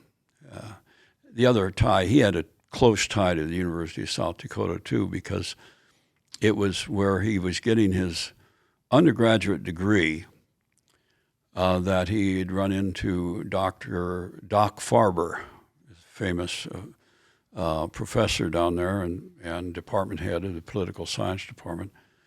Doc Farber had been a young warrant officer admin, and then in World War II, but he was the one that later, he had also taught Joe Joe was in his 20s when he was in undergrad. Mm-hmm. That was his way of getting into aviation, actually. And at any rate, Joe Foss was the great outdoorsman. It was an NBC program of wildlife hunting in Africa and other places. And then when Tom Brokaw wanted to get into the announcing business, because he had been in radio a little bit and he had been a student of Doc Farber's, it was Doc Farber who got Tom Brokaw the internship on that show with Joe Foss and got him started with NBC. Cool. So it's funny how us South Dakotans end up doing all these things. But yeah, really admired him. What a great speaker, what a great American. He started the Super Bowl when he was head of the one of the two, either the NFL or the AFL. He challenged the other side to an annual football game, hence the beginning of the Super Bowl. The other thing young people today and other people don't realize is that the reason that I-29 is in South Dakota instead of Iowa and Minnesota is because at that time, when they brought the governors together to discuss that, the feds, the governor was the youngest governor in the history of this state. His name was Joe Foss. And Joe goes to it, and he had been on the Autobahn in Germany in his military career. Mm-hmm. And the governor from Iowa and Minnesota were a little reluctant to have those high-speed traffic in their state. So Joe says, South Dakota will take it. So that's why we have I-29 coming up here through South Dakota, close to Minnesota and Iowa. Sure. So we can still service those people with high-speed transportation. And incidentally, ours is still higher than theirs, you know. Exactly. Yeah, I remember you were talking when I was working on your helmet. We got a chance to talk a little bit afterward, and you had said that every time you fly out of Joe Foss Field, it's got that big statue there in the atrium right there, and you said you always say, I always touch his leg and say, "How you doing, Joe?" Mm-hmm. Yeah, he was a good friend. Yes, yeah. Very much so. And the story right after yours here is Bud Day. Yeah. We mentioned him, so what would you like to say about your relationship there? It seems like a lot of my friends have passed on. Bud called me, Bud and his wife, Doris. Now, I can't remember. I don't think Doris has passed yet, but she's in bad straits. At any rate, just about a week before his aneurysm, not his aneurysm, in this case, Bud had died of brain cancer. Mm-hmm. And in fact, Steve Feimer and I had traveled all the way down to his home and presented him with an advance copy of the book. But over the years, I had met him primarily, I think, through Steve Feimer, I believe, Dr. Feimer. We had grown to be good friends. And when I look back on the fact that he would call me, I happened to be in China on a trade mission. It was about 3 a.m, and he and Doris would talk to me for half an hour, and he was just saying goodbye. Yeah, it's strange as we get older in life, we look back on things and you realize I missed some things here. In that, I guess I never really knew or understood or appreciated the respect that I had been shown by all these men who were great men. Mm-hmm. Very much I've been so. so fortunate to have a relationship and friendship with these guys over the years. Absolutely. And but then, like in the last year, I've been at an event I was invited to the Wyoming Warrior Foundation annual event, and there I met other people like me who had played a role on these unsung heroes of our country's armed forces, and there's this friendship, there's this camaraderie that we have that you hold the rest of your life, Mm-hmm. And then a week ago, even though this is a different generation than mine, I'm at an event with special operations people, and there were 70 some of us there. And the one of the fellows was one of the guys in the movie Black Hawk Down, who had lost a leg in that, what's portrayed in that movie. And but we have the Vietnam, I don't care if it's aviation or armor, infantry, Marines, Air Force, Navy, the Navy gunboats, the Navy SEALs who used to pick up on a flat deck in Mekong Delta and drop into Cambodia. They'd make their own way home on foot. Mm-hmm. There's this respect for fellow combatants and people who have risked their life for their country. And I found it very healing to be at these events and meet with and talk to these American heroes. Mm-hmm. A great deal of respect that flows back and forth between us. Right. And you had mentioned even yourself and many others, many can't and don't talk about their experiences. You have and you do, but took you quite a few years for that. Yeah. What, 30 years, you said? Oh, yeah, 30 years or more before, well, no one wanted to hear it. Yeah, at first. That was a terrible thing. Desert Storm, I think, is when this country turned the corner on how they treat veterans and the respect. And there was almost a guilt they felt. So it's changed.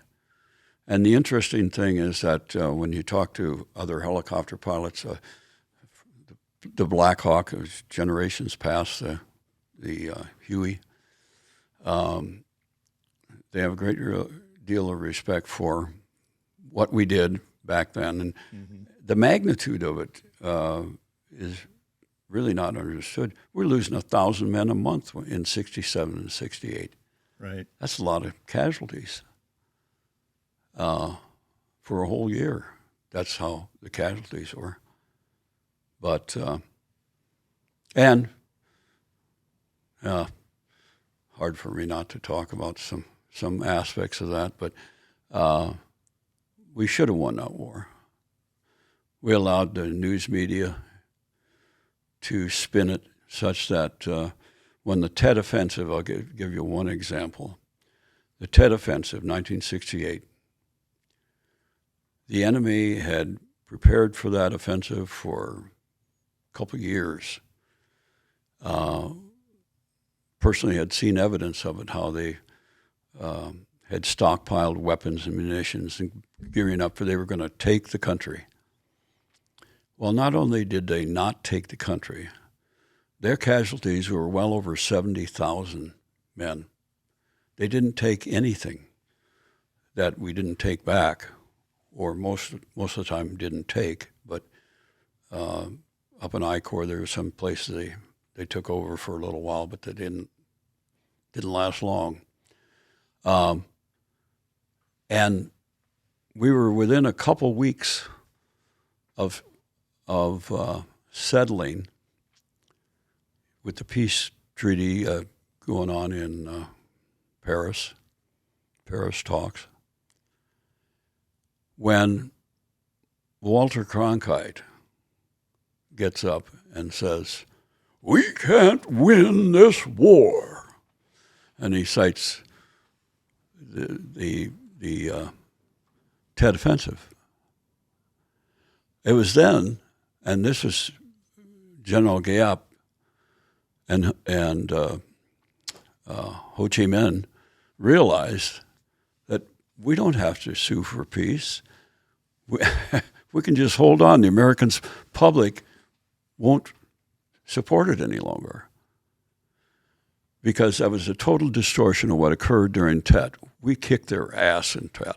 Mm-hmm. But it was spun, and I don't know what the motivation was. I don't know how he got misled to say that, but they heard it all the way to Hanoi, and that's why we didn't have peace a lot sooner than it took bombing of Haiphong Harbor and Hanoi and all that. It took Nixon to finish the war. Mm-hmm. And we could have saved a lot of lives. Yeah, no doubt. On a previous podcast, had my uncle Glenn Wakefield. Was married to my aunt on my dad's side, who died 6 months before I was born. He was in the Army a couple of years. But my uncle Glenn Wakefield left the Air Force for the Army for 2 tours in Vietnam, and there's a slight mention of the Tet Offense in there too as well. Yeah, I'll put a link up for that one. And another one that's hopefully coming up, a guy that was a year ahead of me in school, Nick Nichols, call you out, was down in Gulf Shores, Alabama, and he was a helicopter pilot such as yourself in the later years. And he knew Mike Durant from Black Hawk Down, and I believe he's still working contract work with developing systems for the helicopters and things. So I'm hoping that Nick can come up here. We grew up about an hour south of here, and I'm going to be heading to Alabama in April. But he's got some big stuff going on with work, so we can't get together next month. But he does come up here to see his family, so hope to get another perspective on helicopter pilots. I'm glad you brought that up, because it made me think of something not in the book, of course, because it's occurred later. My tent mate in Vietnam was a guy we called Jimmy Carlton, James C. Carlton. And Jimmy de-roast before I did, and he got assigned to 6 special forces out of Panama Canal Zone. And we wrote back and forth just a couple times, but his life got kind of busy down there, because his assignment was as a helicopter pilot, Vietnam veteran, was to fly security anytime the president or vice president traveled to Central and South America. And they headquartered out of Panama Canal Zone, and which I'd been to that same area and went through jungle expert jungle school there. At any rate, Jim and I hadn't talked. Well, we hadn't seen each other in 40 years. I happened to have a board meeting of Wine America over in outside of Atlanta, about 2 hours, and the computers were coming of age. And so this is about 15 years ago, and I was able to track him down, and he was some aviation company out of Washington, D.C. So I called up. I said, "Is Jimmy Carlton around?" "You mean James Carlton?" "Yeah, I suppose." And he anyhow, that's how I got a hold of him, and I went down. He lived in Swanee, Georgia, so I went down and saw him on my way home. And we keep in mind, I hadn't seen him at that time in decades. he's showing me around his home, and he'd done quite well in aviation, helicopter aviation. And he says, take a look at this. He brings up his computer, and the screensaver was him and I as young men with our shirts off, with some cots and a tarp off the side of a deuce and a half, and that was where we were camped with our helicopters. And so our friendship had gone on even though we hadn't seen each other. Well, now we've been keeping in touch. I had, you see that movie about the bucket list. Mm-hmm. Well, one of the things I had on my bucket list here has been to fly a Huey again, because it had been, I'd flown other helicopters, but I hadn't flown a Huey in about 20 years. So Jimmy and his wife were visiting us at the winery in Vermilion, and Jim, I said to Jim, I says, yeah, if you ever have a Huey that I could fly, let me know. And he says, yeah, we have one from time to time that we use. So anyhow, about 6 months later, I get a phone call and says, Al, I've got that Huey ready for you. I said, I'll see you tomorrow. Nice. So the next day at noon, I was in Roanoke, Virginia, and I didn't realize he was like a third owner in Summit Aviation, or Summit Helicopters, which is a multi-million-dollar company. And we go out, he starts up the Huey for me.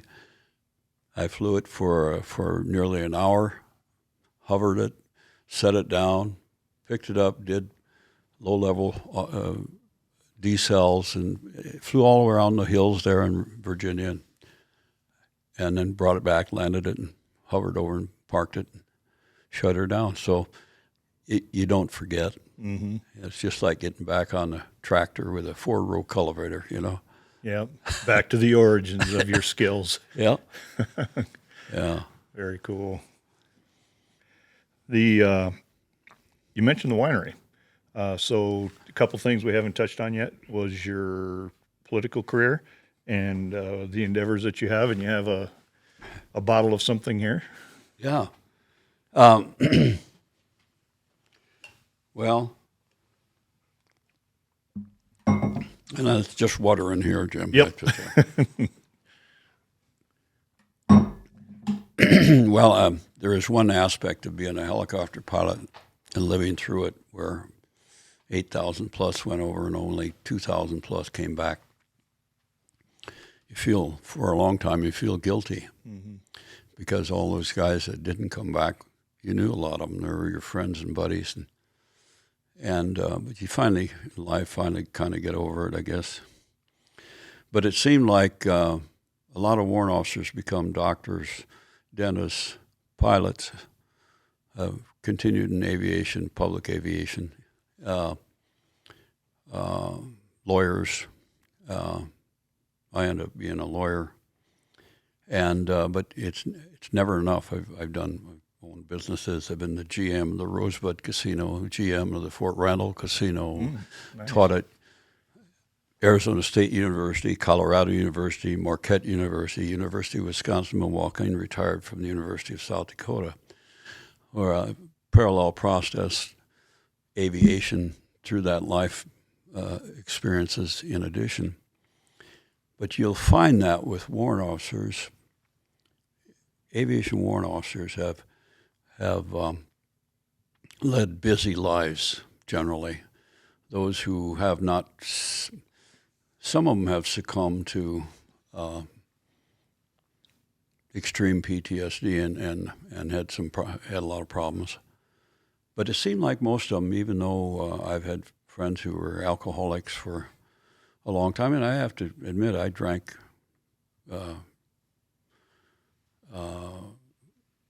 well, it'd be common to take the cork out of the bottle and throw the cork. Mm-hmm.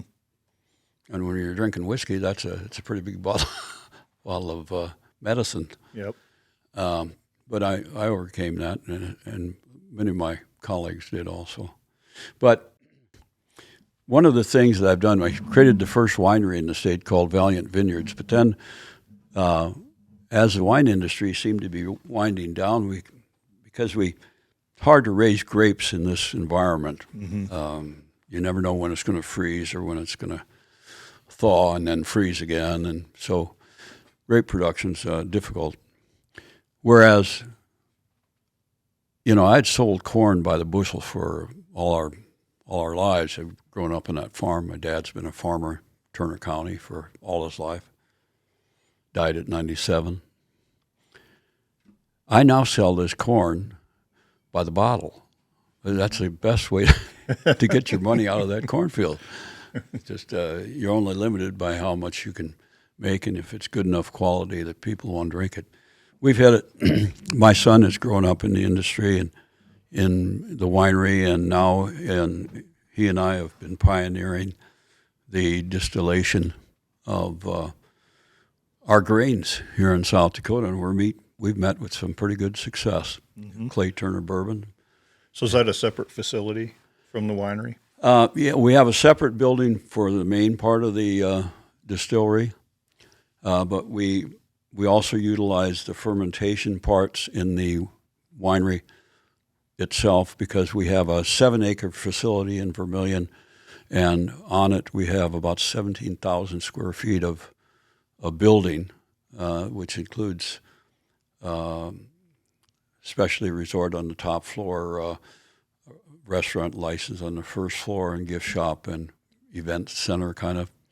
And once again, what's the name of it? Valiant Vineyards Winery and Stone Faces Distillery, which is owned by Valiant Vineyards Corporation. Okay.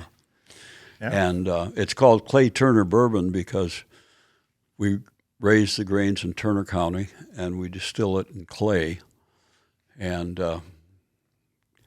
so we have Clay Turner Bourbon. Nice. Yeah. Very cool.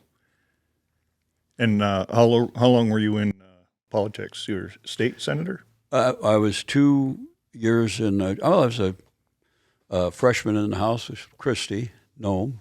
We started. I did 2 terms there, and then I went into the Senate on my 3rd term, and then I decided with 34 years of military service and 6 years of state service, 40 years about enough to. I got to do something else. No sitting still. Yeah. Okay. We are going to. He wore his flight jacket, and there's pieces of that. We're going to do a separate video and just insert it in this here. What you see on my back is called a blood chit. And we were issued as a pilot in Vietnam, if you were shot down, this thing that's on my back that you just saw is made of silk and has a serial number at the bottom of it. And the serial number for it, and my name, was in the company safe, so that if I didn't come back and it came back, they could tell by the serial number whose blood chit it's called, CHIT. And here's what it says in English. I am a citizen of the United States of America. I do not speak your language. Misfortune forces me to seek your assistance in obtaining food, shelter, and protection. Please take me to someone who will provide for my safety and see that I am returned to my people. My government will reward you. And that's in all these different languages, Burmese, Vietnamese, Chinese. I think there's 12 or 13 different interpretations of what that English sentence means. That's a blood chit. This is my original flight jacket. It's a little tight now, but I still wear it. It's the summer weight. And, well, I guess I'm a master aviator, Distinguished Flying Cross, Purple Heart. Master aviator means you've been around a long time and you've got you start with the regular wings, then you become a senior at a certain point of time and hours, and then a master aviator when you're so old that you can't. No, when you have higher qualifications.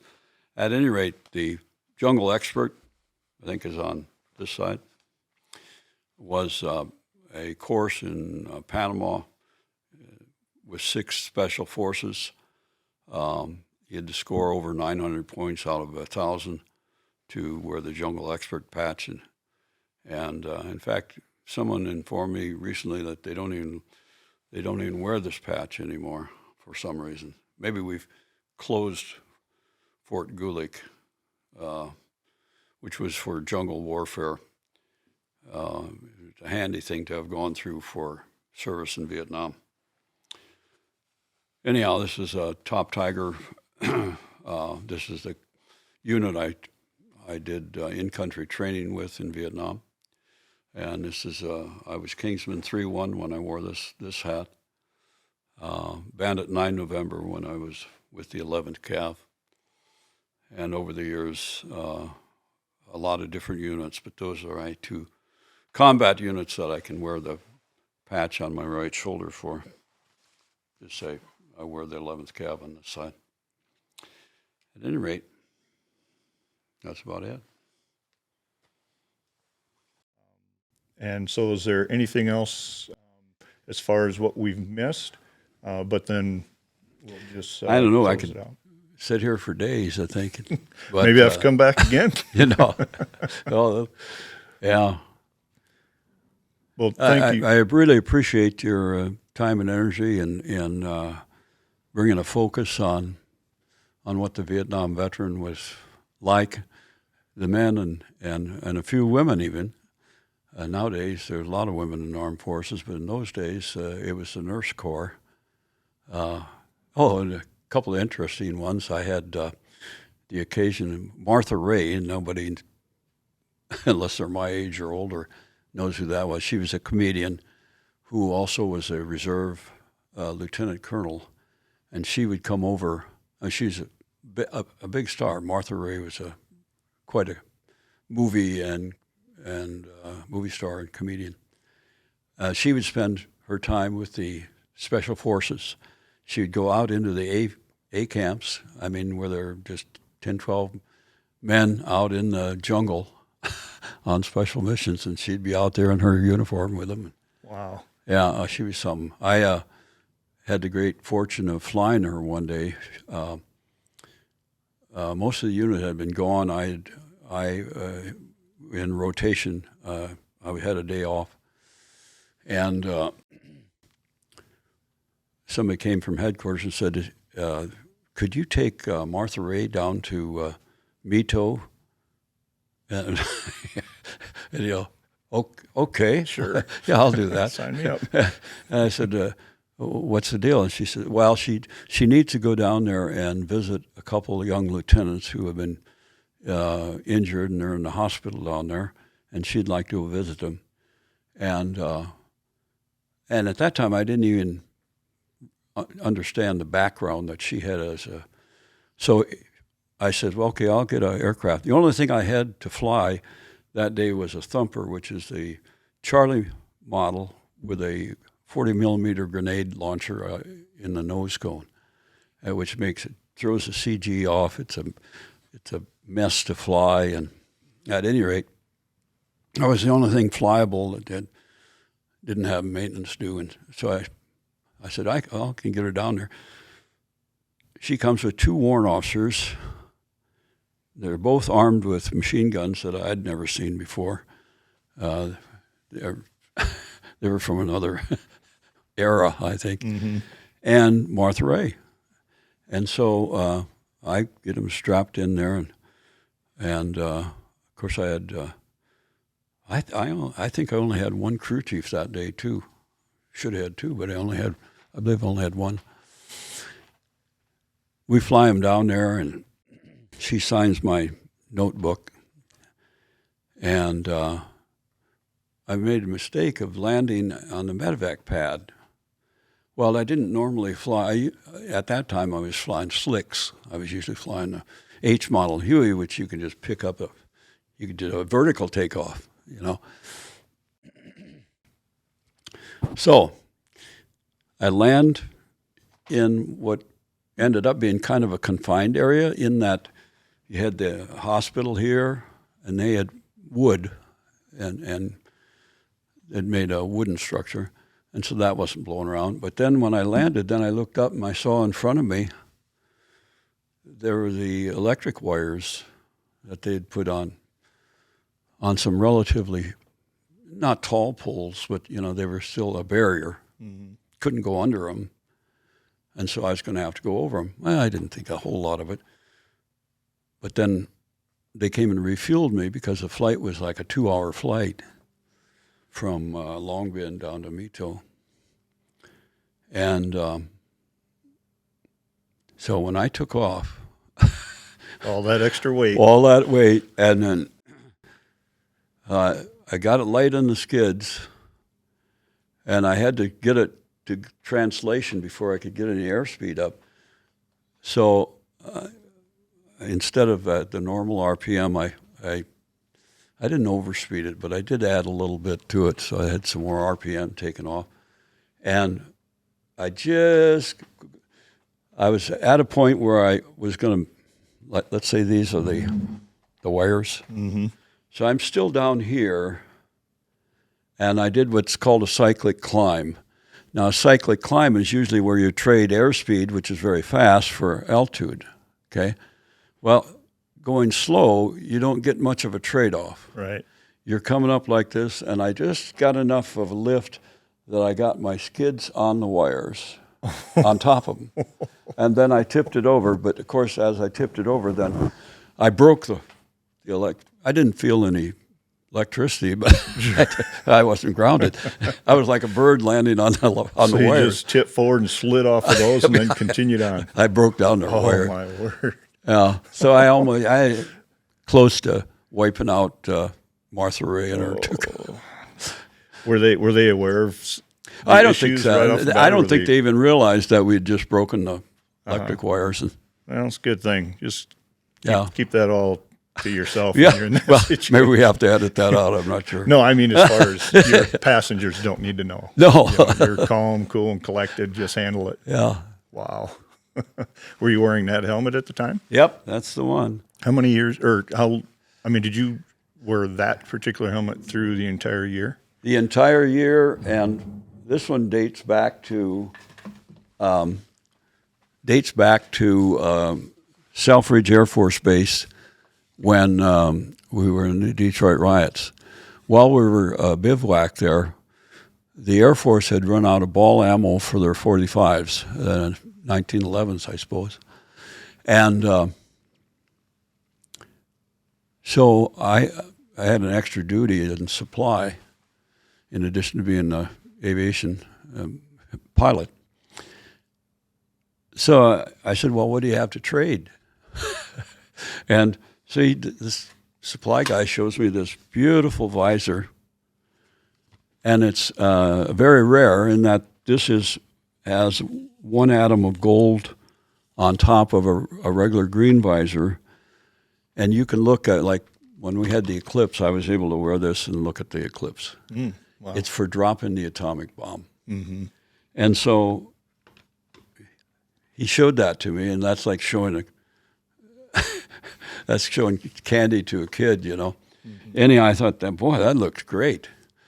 So this is the only visor that I know of, only gold visor that ever flew in Vietnam. Mm-hmm. I flew my entire tour in Vietnam with this gold visor. Nice. My theory was that if they aimed at the visor, because you'd see that glint, when I'd come back into land, they could look at the aircraft and they'd usually see the sun hit that visor. They'd know who was flying it. I figured if they aimed at it, you'd never hit it. I think it was a faulty idea, but made me feel a little more comfortable, I guess. Yeah, definitely. Yeah, it was cool. Wow. Man, well, I'm going to highlight this book again once again. Vietnam vets still coming home, their stories in their words. And I know that you can get this at the Military Alliance in Sioux Falls, South Dakota. Is there any other places they could find this? You can just search it on the web. I should have brought you can order them. Is there a little bookmarker in that one? And if you just Google Vietnam vets still coming home, I'm sure you can find an order, please to order it online. And they're shipped out from Vermilion, South Dakota. Mm-hmm. Yeah. Yeah, I'll put information on all the proceeds from this book, all the proceeds past the cost of printing it, goes to the DAV of South Dakota, Disabled American Vets of South Dakota. And we're pushing about 2,000 books sold at this point. And we'll keep producing it as it sells. In fact, on the 28th of this month, I'll be in Seattle, Washington, at being hosted by Alaska Airlines. It's about a Vietnam veteran conference and group that they're going to film, I think, for C-SPAN. So, and I'm bringing the book with, of course. There you go.